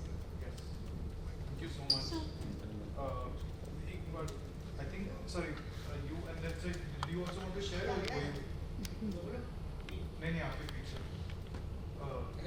एक बार पहले please sir नहीं उन्हीं को बोलना Yes sir, please sir. Please sir. So actually I don't have question, but I have few suggestions. Yes, please, very welcome. Basic conceptual things which you people have projected. I must appreciate that you are really working on a very large canvas, including the freshwater ecosystem. So on all the 3 major maybe give a mic. चालू कैसे होगा? हाँ अभी हो गया. And sir, if you can please also name an organization. I am Dinesh Marathia. I am president of the Indian Society of Agriculture Economics. And basically by training I am an environmental economist. So, so I will just give suggestion on the three major, freshwater ecosystem. Let me begin with the riverine ecosystem services. Based on our work on the ecosystem services of River Ganga, which was funded by GIZ and the Ministry of Environment and Forest, and the Ken-Betwa River, and my earlier work on the Peace River region of Canada. So based on that, let me tell you that I was hearing this, your Indrani River concept. You have to include that how the spatial and temporal externalities which you are going to internalize, and whether you would like to suggest that who are the actors or the stakeholders who can be, dealt with some economic, kind of the parameters, or with the non-economic parameters, and can bring the issues that if suppose on the upper reach, I'm taking another example, if paper mill is there, and if they are putting lot of discharge which is killing the fisheries, the very rare fisheries, maybe fisheries with medicine uses. So how do you account for this? This is I think you should have this externality, spatial and temporal externality, and try to address the issue there that it is not only the fisheries, but there are n number of the externalities being created. And then your restoration framework, you have to, I think, revisit it include a very robust kind of the, variables, and so that you can convince the policymaker that look here, it is not a simple river, but it is a total, riverine ecosystem. I can follow that there is even effect on the minimum environmental flow. And then you have the problem with the, I'm sure you have the problem with the floodplain parameters also. The second thing which is, which comes with the wetland, the multi-use wetlands, are the ponds, or whatever name you would like to label it. But it's basically, it's a multifunctional, multi-use, many actors are there. And if you include the total, if you want to justify the total contribution of this freshwater ecosystem, this component of the wetlands, then you have to include all the aquatic crops, right from lotus to, chestnut and makhana and other kind of thing, and fisheries also, because the fisheries is most important. And then you add the value on the migratory and the domestic birds which are providing this ecosystem, are providing the, invaluable nest and home for these kind of things. So when you talk to the policymaker, or when you are looking for the, some stakeholders, then maybe the third issue which you are talking about, the groundwater. Now we all know, those people who are working in the groundwater, that, aquifer are the, basically in a larger context, it is the common pool resource. But unfortunately, the act and the regulation which we have in this country, that groundwater belongs to a person who has a land and he can extract any amount of the water, okay, for irrigation, for domestic or whatever. Now the thing is that it is at the interface of the common property resource and the private property resource. The moment, if we don't have the regulations and the revisit the acts, it is the open access, that is everybody child is nobody child kind of the thing. So the issue here is that the moment you talk about the aquifer, and many aquifer, if you, discuss with the people who are working groundwater, then you will find that these aquifers are very much affected by the very high technology of extracting the groundwater. So if you are a very rich farmer and I'm very poor, and if you get the, your tube well extraction permit, you can ruin my future generation also. I will not get even a one drop of the water. You can extract whole water, possible water from the aquifer. These are some of the suggestions. I don't know whether they make sense or not, but I thought that I will share with you. Just a thought, because some of these comments are coming in. We'll play with the format a little bit just to make sure that we hear from everyone. Oh, talk to me. Sorry, 1 second.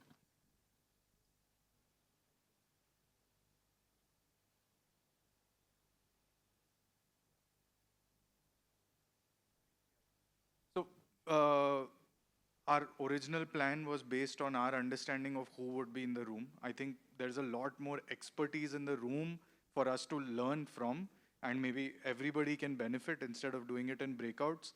So we'll ditch that idea.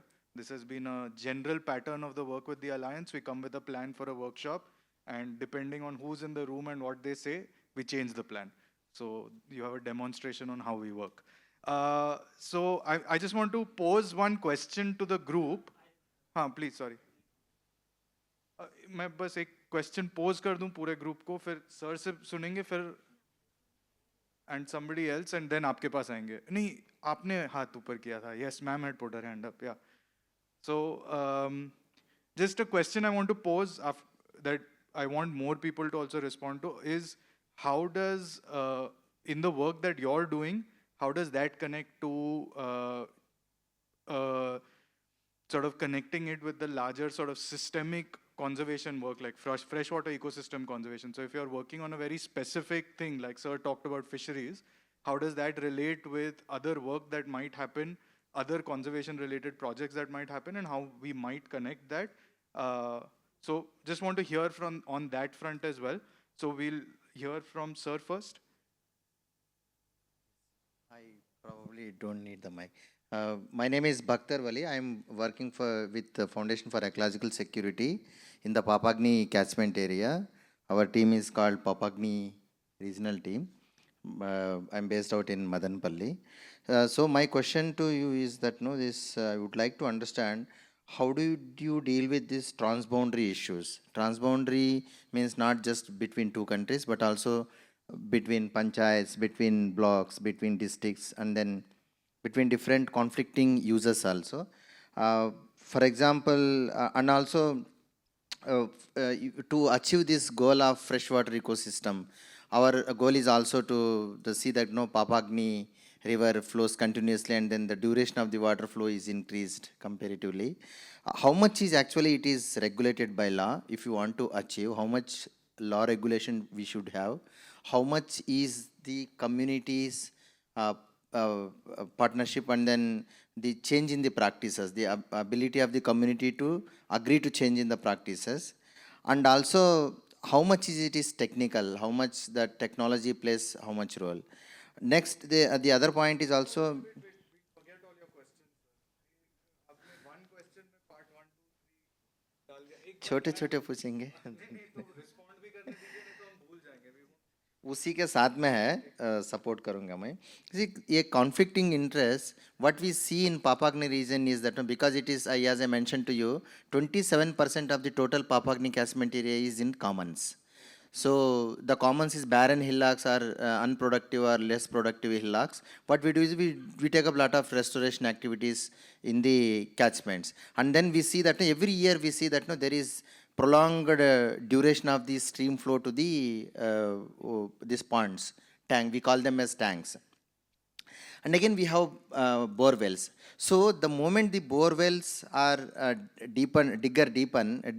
dug deepen, so the base flows are gone. If there is no base flow, there is no water flowing to the Papagni stream also. So, and then there are bores and then tanks and then the competitive digging. How do we see this coordination and among these issues, and then what actually would help us to understand so that we also, based on the upper Bhima catchment work that you did, we can adapt that into our Papagni catchment?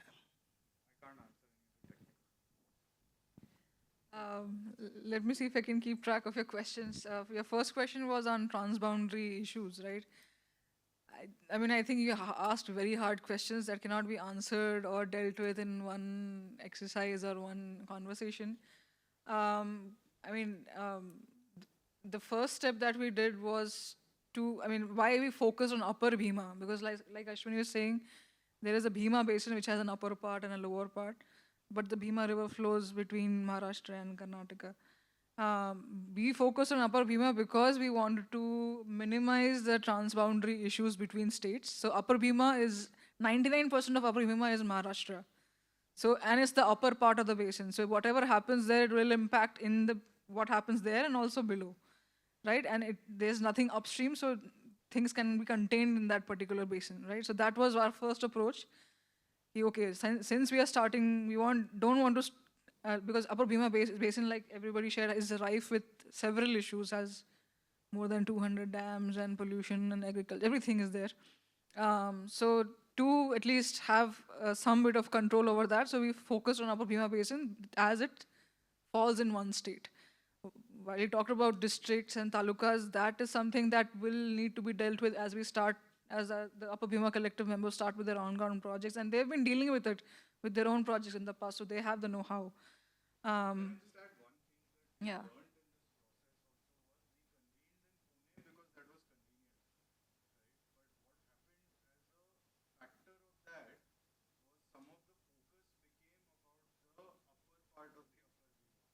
I think in that process we realized that we should have also convened properly in other parts of the basin and make sure that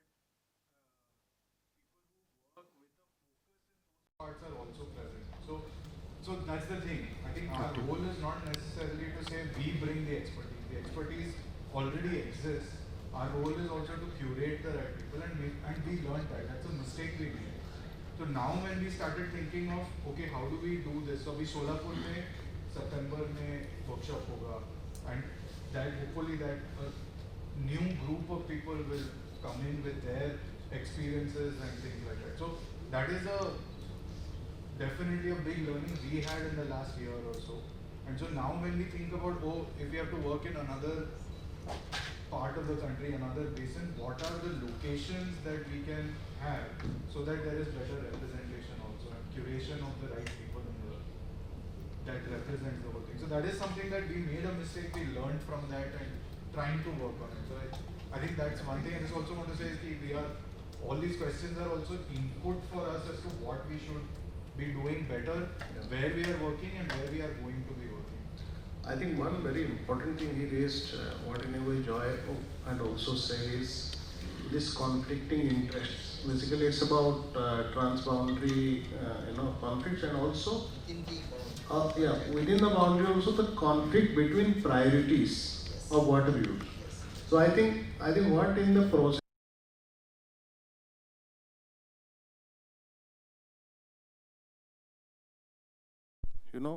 And the kind of what as a group it can evolve, as he was saying, is how to actually deal with this. Because every basin, every geography has its own socio-cultural, economic and other ramifications, So for Papagni, it is different. For different basin areas, it's different. So what we are trying to do is, how are the policies at the moment are dealing with those? And one thing this network is all about is also the convergence between different interest groups, maybe at a later point of time, but then while learning together.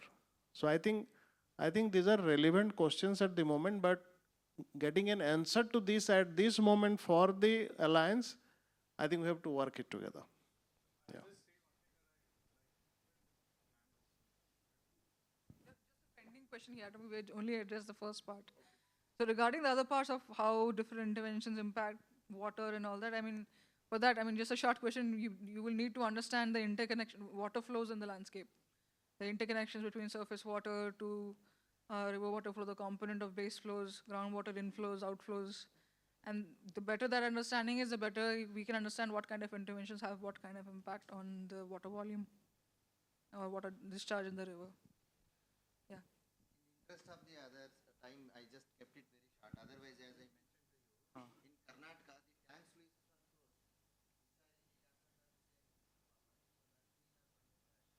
there has been in the news that no Hydra everywhere, Hyderabad, so support from the government to evacuate all the encroachments. And just, yeah, I think one thing I just want to say also is I don't think we have the answers. That is becoming quite clear. But I think what we're trying to do is also have ways in which we're asking these questions together. Right, so inviting you to come join us to ask these questions together, but ma'am. Okay, my name is Vaini. I'm basically an environment activist from Sikkim. I'm working with affected citizens of Teesta. So when we talk about this fresh water thing, so if you see in Sikkim, it's a very small state. To have more than 30 mega hydropower project, and to have 58 pharmaceutical companies, which is built in these two major rivers in Sikkim, River Teesta and River Rangi. So just imagine what will be the impact on this fresh water. Another thing that we are not talking about in mainland India is the glaciers. Last year on 4th of October 2023, we had this massive glacier, South Lonak Glacier Lake outburst. That just washed away 1200 megawatts hydropower project, where the investment of this project was more than 14,000 crore. And we've been shouting, we've been raising this concern for last 15 to 16 years, yet there was no response from the government, from the center government also. So why we have a very long movement in Sikkim, it's been 16, 17 years that we are fighting against the dams. But now we are not able to stop those dams, like the one which got washed away. We had to file a PIL in Black Bay in 2009 when I was very young in the college time. We have raised the concern about Glacier Lake outburst, but even the court also didn't listen. So after, it's not feasible to have such big dams in such a vulnerable area like seismological area. So when as indigenous community, we talk about conservation and protecting, but indigenous community, especially for my community, the Lepcha community, we worship nature. We worship Mount Kanchenjunga, the third highest mountain, all these major two rivers, River Teesta and Rangit. Now we have one river which is one of the best tributaries of River Teesta called River Rongyong.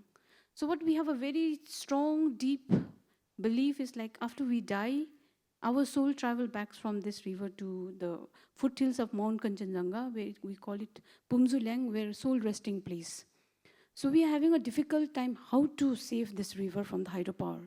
So it's been many years, 15 years. We have not able to, we are able to stop because of Gram Sabha not giving clearance to the companies. But yet it's feeling very difficult day by day because the community from my regions of Zongu, it's only we are 5,000 community. Across whole of Sikkim, if you see the population, we hardly 50,000. So the voices, in democracy, it should be a majority, majority voice we heard. So it is very difficult for us to, how to save this, and for us, these landscapes are not just landscape. Our origin, our the creation stories are based on this river. Some I'll be talking, my session is tomorrow. So for us is our creation stories are based in from river, from lake, from springs, from cave. For we can't imagine how the policies of the government will just go and acquire and take it back. But the reason I come is why it's really concerning is it's a Kanchenjunga National Park declared by World Heritage Site. And it's a bio-rich diversity. We have a rich butterflies, birds, streams, and the hot springs and all. But it's very difficult, we feel sometimes we are left out because of the, geographical area. So the problem right now we need to understand is when such disaster came last year also, the mainland people doesn't know about all this. So, and even if you see about the disaster that is happening in Sikkim, it's even the security point of view also. It's so pathetic. The indigenous community, even Indian Army, till today, they are using bridge which is being made by the indigenous community, by cane and bridge, These are the conditions. The GRAFE and BRO are the most corrupt. Like we have, if you see at the border area in China, they have four-lane road, their railways are coming up, but we are still lagging to have one highways, you know. Recently, when I coming for the session also, I was like not sure because we are taking a longer route. It was taking 8 hours, 10 hours. Luckily, when I was coming, it was just open. So this is continuing, you know, and even the railways are going. That will impact the spring water. It's going to dry up. So there need to a lot of important, serious things to be discussed. So this is what, like, I just want to share. I don't have question. I don't have any solution also. But this is what is happening in our northeast in Sikkim. Thank you. I think, sir, if you want to, sorry, I caught you on a call. Your format है मेरा नाम नंदलाल बख्शी मैं Tagore society for rural development की संस्था है Bengal waste organisation है but I am working in Jharkhand last 30 years. So regarding the commons actually हमने जो देख रहे थे कि बंगाल कॉन्टेक्स्ट में बोल रहा हूँ कि जैसा जो रिवर है करीब करीब 96 रिवर है बंगाल में जो ड्राइंग है. हमने जो एक सर्वे किए थे ये भी 10 साल पुराना सर्वे रिपोर्ट है उसमें देख रहा हूँ कि करीब करीब 100 रिवर्स जो ड्राइंग है.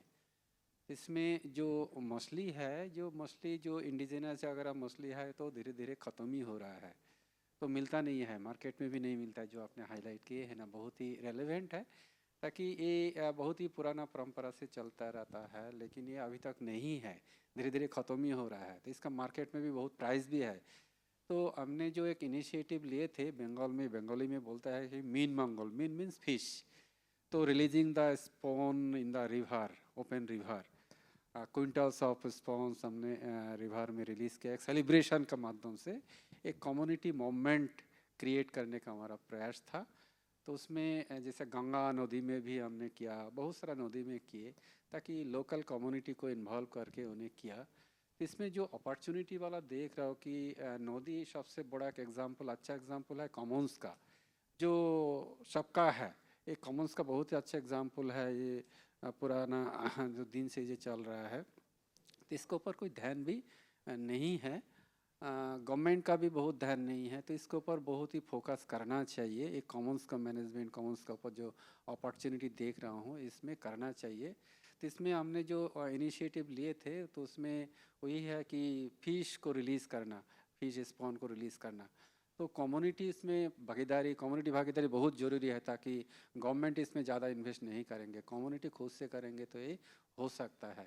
तो मेरा एक एग्जांपल है इसीलिए हम शेयर करना चाह रहे थे. तो एक हमारा सफल भी रहा. बाद में हम लोग झारखंड में भी शुरू किए थे जहाँ पे संभव है ताकि झारखंड का नदी ज़्यादातर रेन फेड है ज़्यादा दिन पानी रहता नहीं है तो उसमें भी बरसात के समय हमने शुरू किए थे ताकि एक एग्जाम्पल क्रिएट करने का था. Thank you. You wanted to say something, sir? Excuse me. Hello. Thanks for the opportunity. And Ejali sir, I also do not have a specific exam in specific intro. Yeah, exactly. I am Biswarup Sahu. I am working with UNDP and belongs to Odisha. My specialization in forestry sector, and I work on Forest Right Act only. So about freshwater governance, my experience is quite limited. But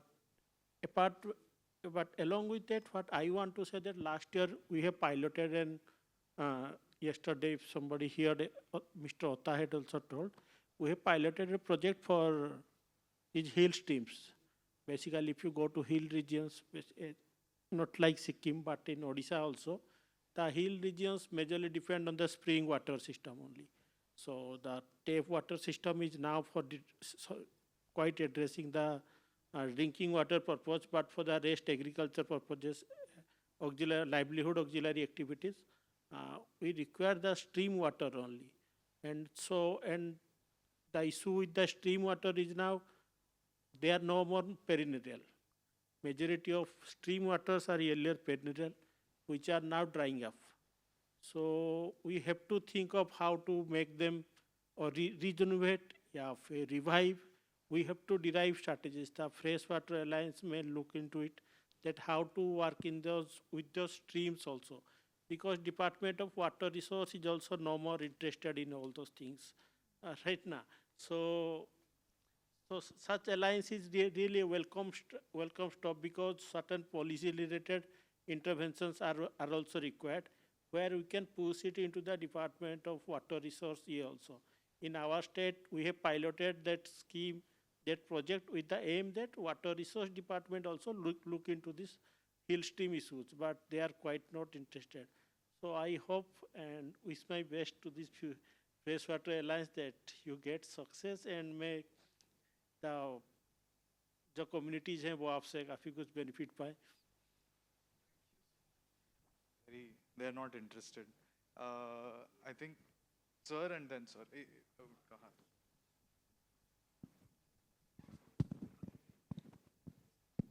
Thank you. I am Sanjay Sharma from FES Northeast Guwahati office.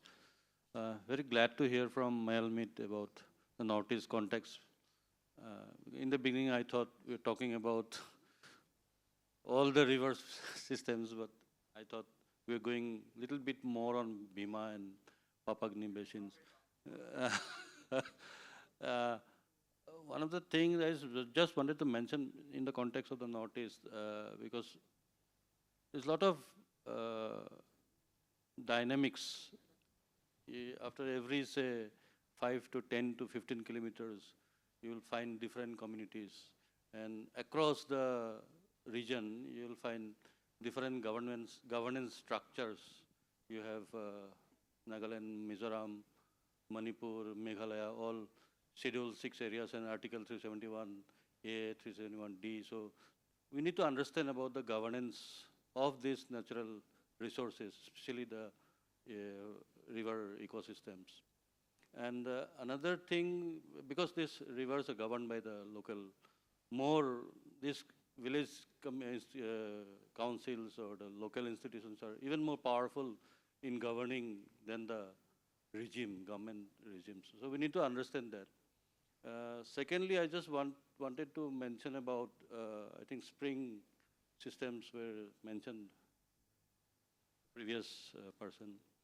So we did a study in Meghalaya in Garo Hills, where around 90 springs we could identify, and we found around 34 springs which are very critically, like some interventions is required, they're drying up. And you know, the springs are feeding the small rivers and goes to the main larger rivers. So working on river ecosystem, we'll also need to intervene on the springs in the Himalayan areas I'm talking about. So we need to focus, do some study or how to rejuvenate these springs so that it supports the main rivers. Yeah.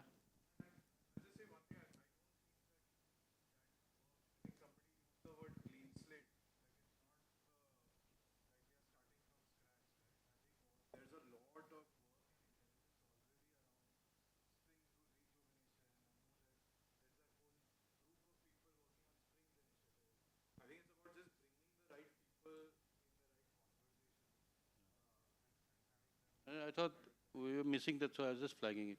Please, I'm just saying that I just want to share what our approach or way of thinking is, ki how are we curating the right group in a way, as opposed to trying to say we have to figure things out from scratch. Sir, sorry, after he put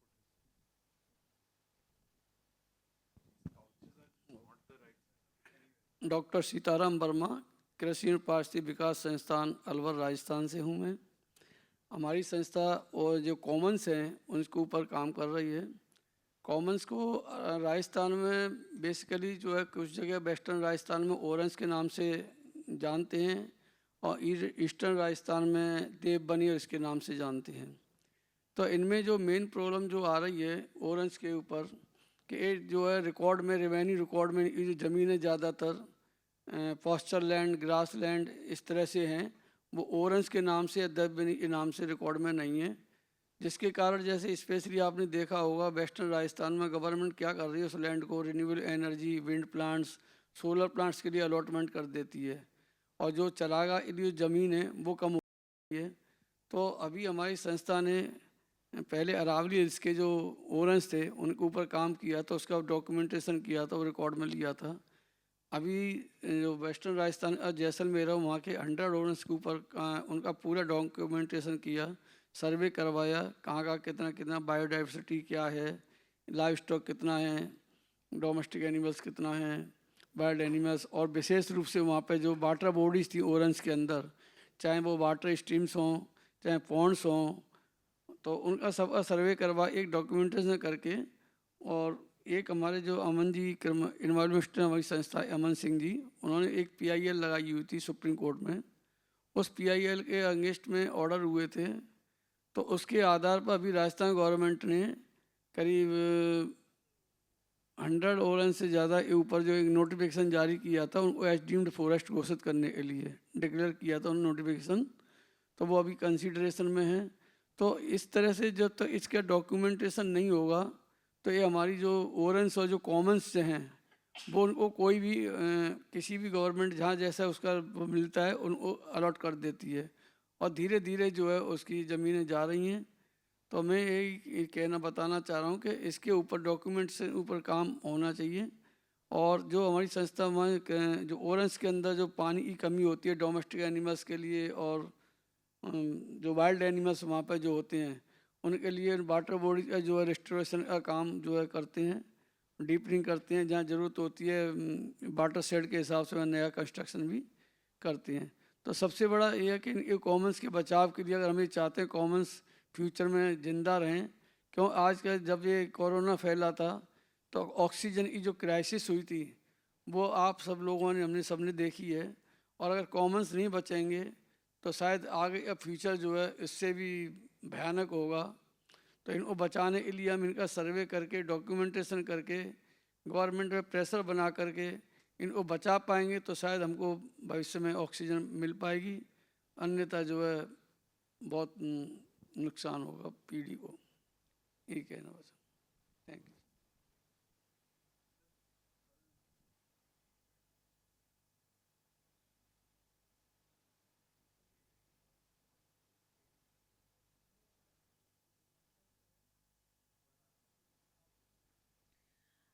Hi, I'm Soma. I'm an assistant professor at ASCII, Hyderabad.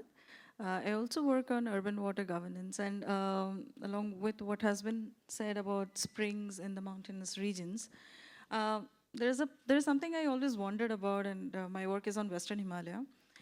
That when we talk about spring rejuvenation and springs management, the approach is different in rural areas as compared to that with urban areas. Because, for example, in a city like Shimla, which faces severe water crisis episodes now and then, there's a lot more possibility of rejuvenating the springs and creating community groups which can take care of the springs, because they are still dependent on them, many of the springs. But unfortunately, not much work has been done on rejuvenating and managing the springs within the city. Rather, this focus is more on the rural areas, like how to manage the spring shed and all of that. I wonder why that is the case. Well, in the cities, there is a big push for infrastructure projects and bringing water from far off. So maybe these are also things that we can think upon. Yeah. Yeah, I think so. I didn't see any. So. Hi, I'm Ronak. I'm from Udaipur, work with Seva Mandir. So I think fresh water in our area is a little bit different. Talab ke upar zyada hai, lakes ke upar, but we also have river movements going on.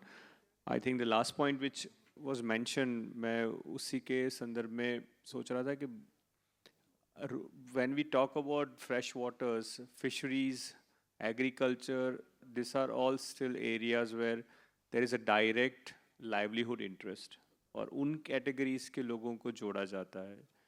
But what about normal people? Udaipur में lake movement ज़्यादा build हुआ because of the normal citizens engagement which is for leisure, मुझे वो lakes की ज़रूरत है. जो एक जो सुबह बात हुई थी समाज की, एक आध्यात्मिक का भी, रिवर्स का, और उसका एक इंडिया में काफ़ी बड़ा कनेक्शन है. So somewhere I think we also need to build narratives for freshwater bodies which is beyond livelihoods. That's kind of one area which I'm just kind of want to bring in, which can help. जो city में आप गांव में हो जाएगा because watershed है वो. शहर में स्प्रिंग का उपयोग क्या है? जब तक वो उपयोग को हम और बिल्ड नहीं करेंगे, या मैं I'm just using the example of yours, but lakes, so Udaipur में lakes में fishery नहीं होता है. But then people came together by a long 10 years, 15 years of movement that we want अच्छे lake हमारे area में. And of course now it is linked with tourism, तो उसमें और problem शुरू हो गए हैं. There is another issue now, but I'm just kind of one point. Yeah. I think this, yeah, please go ahead. I'll come to you just after. So the context in which I was saying about the springs in the cities was that in many cases it is seen that the low income group populations are still dependent on the springs for their, as their primary water sources.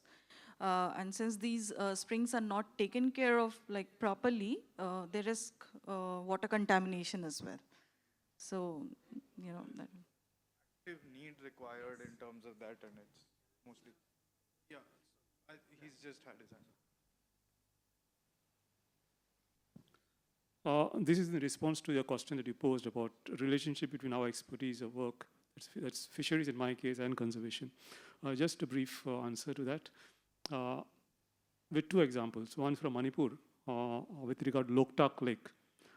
There we have a local fishing union associating with the state government or lobbying with the state government that they be involved in management of the lake.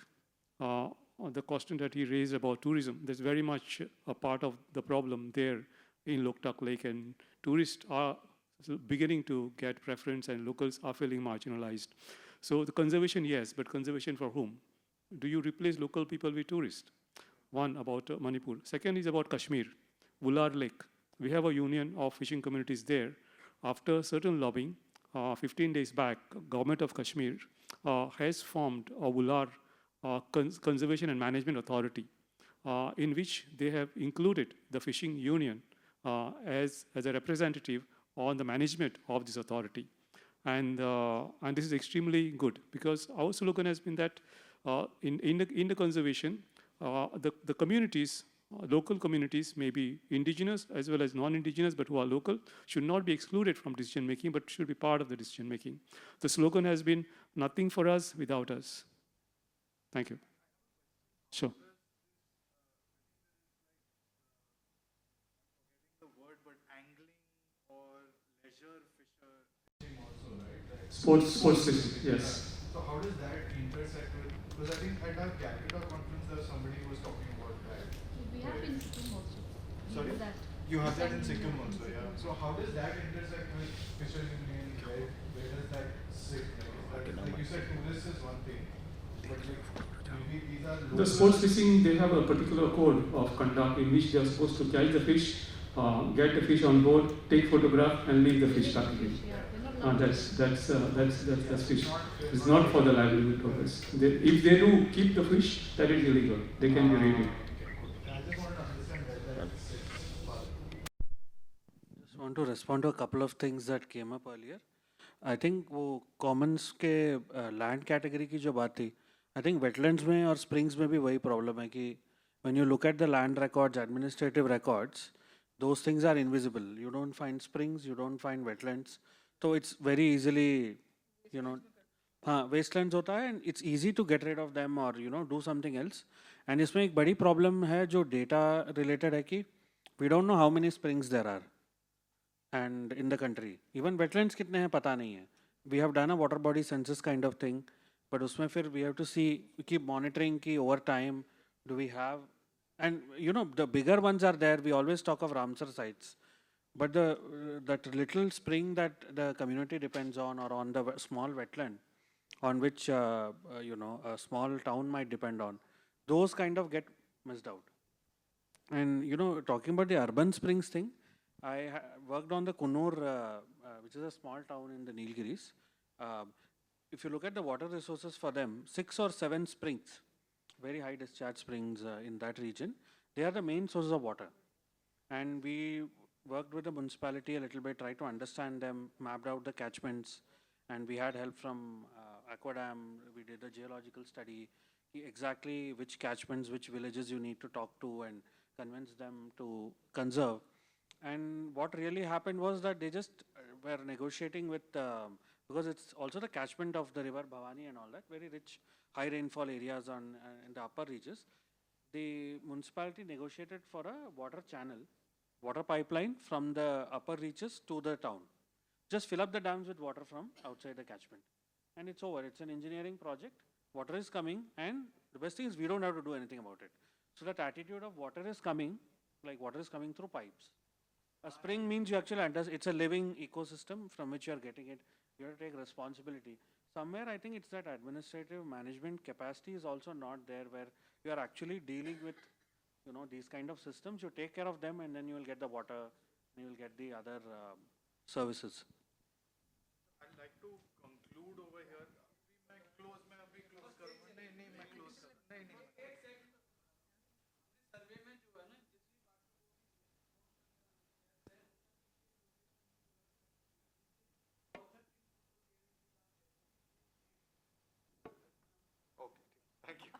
Sorry मैं क्योंकि वो फिर कोई मुझे आके बोलेगा कि यार आपने बहुत लंबा चला दिया session thank you so much like I said हम लोग ब्रेकआउट्स करने वाले थे वगैरह बट आई थिंक बहुत रिच था डिस्कशन आई डोंट नो आप लोगों ने क्या इससे लिया है हमें बहुत इससे सीख मिली है सो आई एम होपिंग सर आप हमें रिकॉर्डिंग देंगे ताकि हम ढंग से नोट्स बना सकें ओके आप लोगों ने अपना नाम और जो है वो posted I think Paras has collected I think from the master registration sheet will get your emails if it's okay we will try and document some of the points that have come up and what we are taking away, right? What we are learning from this, because this was really an avenue for us to learn from you, and we'll share that back with you also.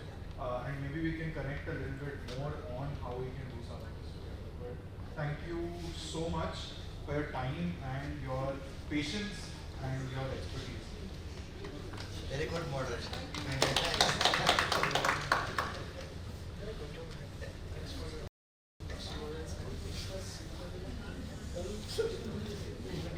मैं बता दूँ क्योंकि आपने जो बोला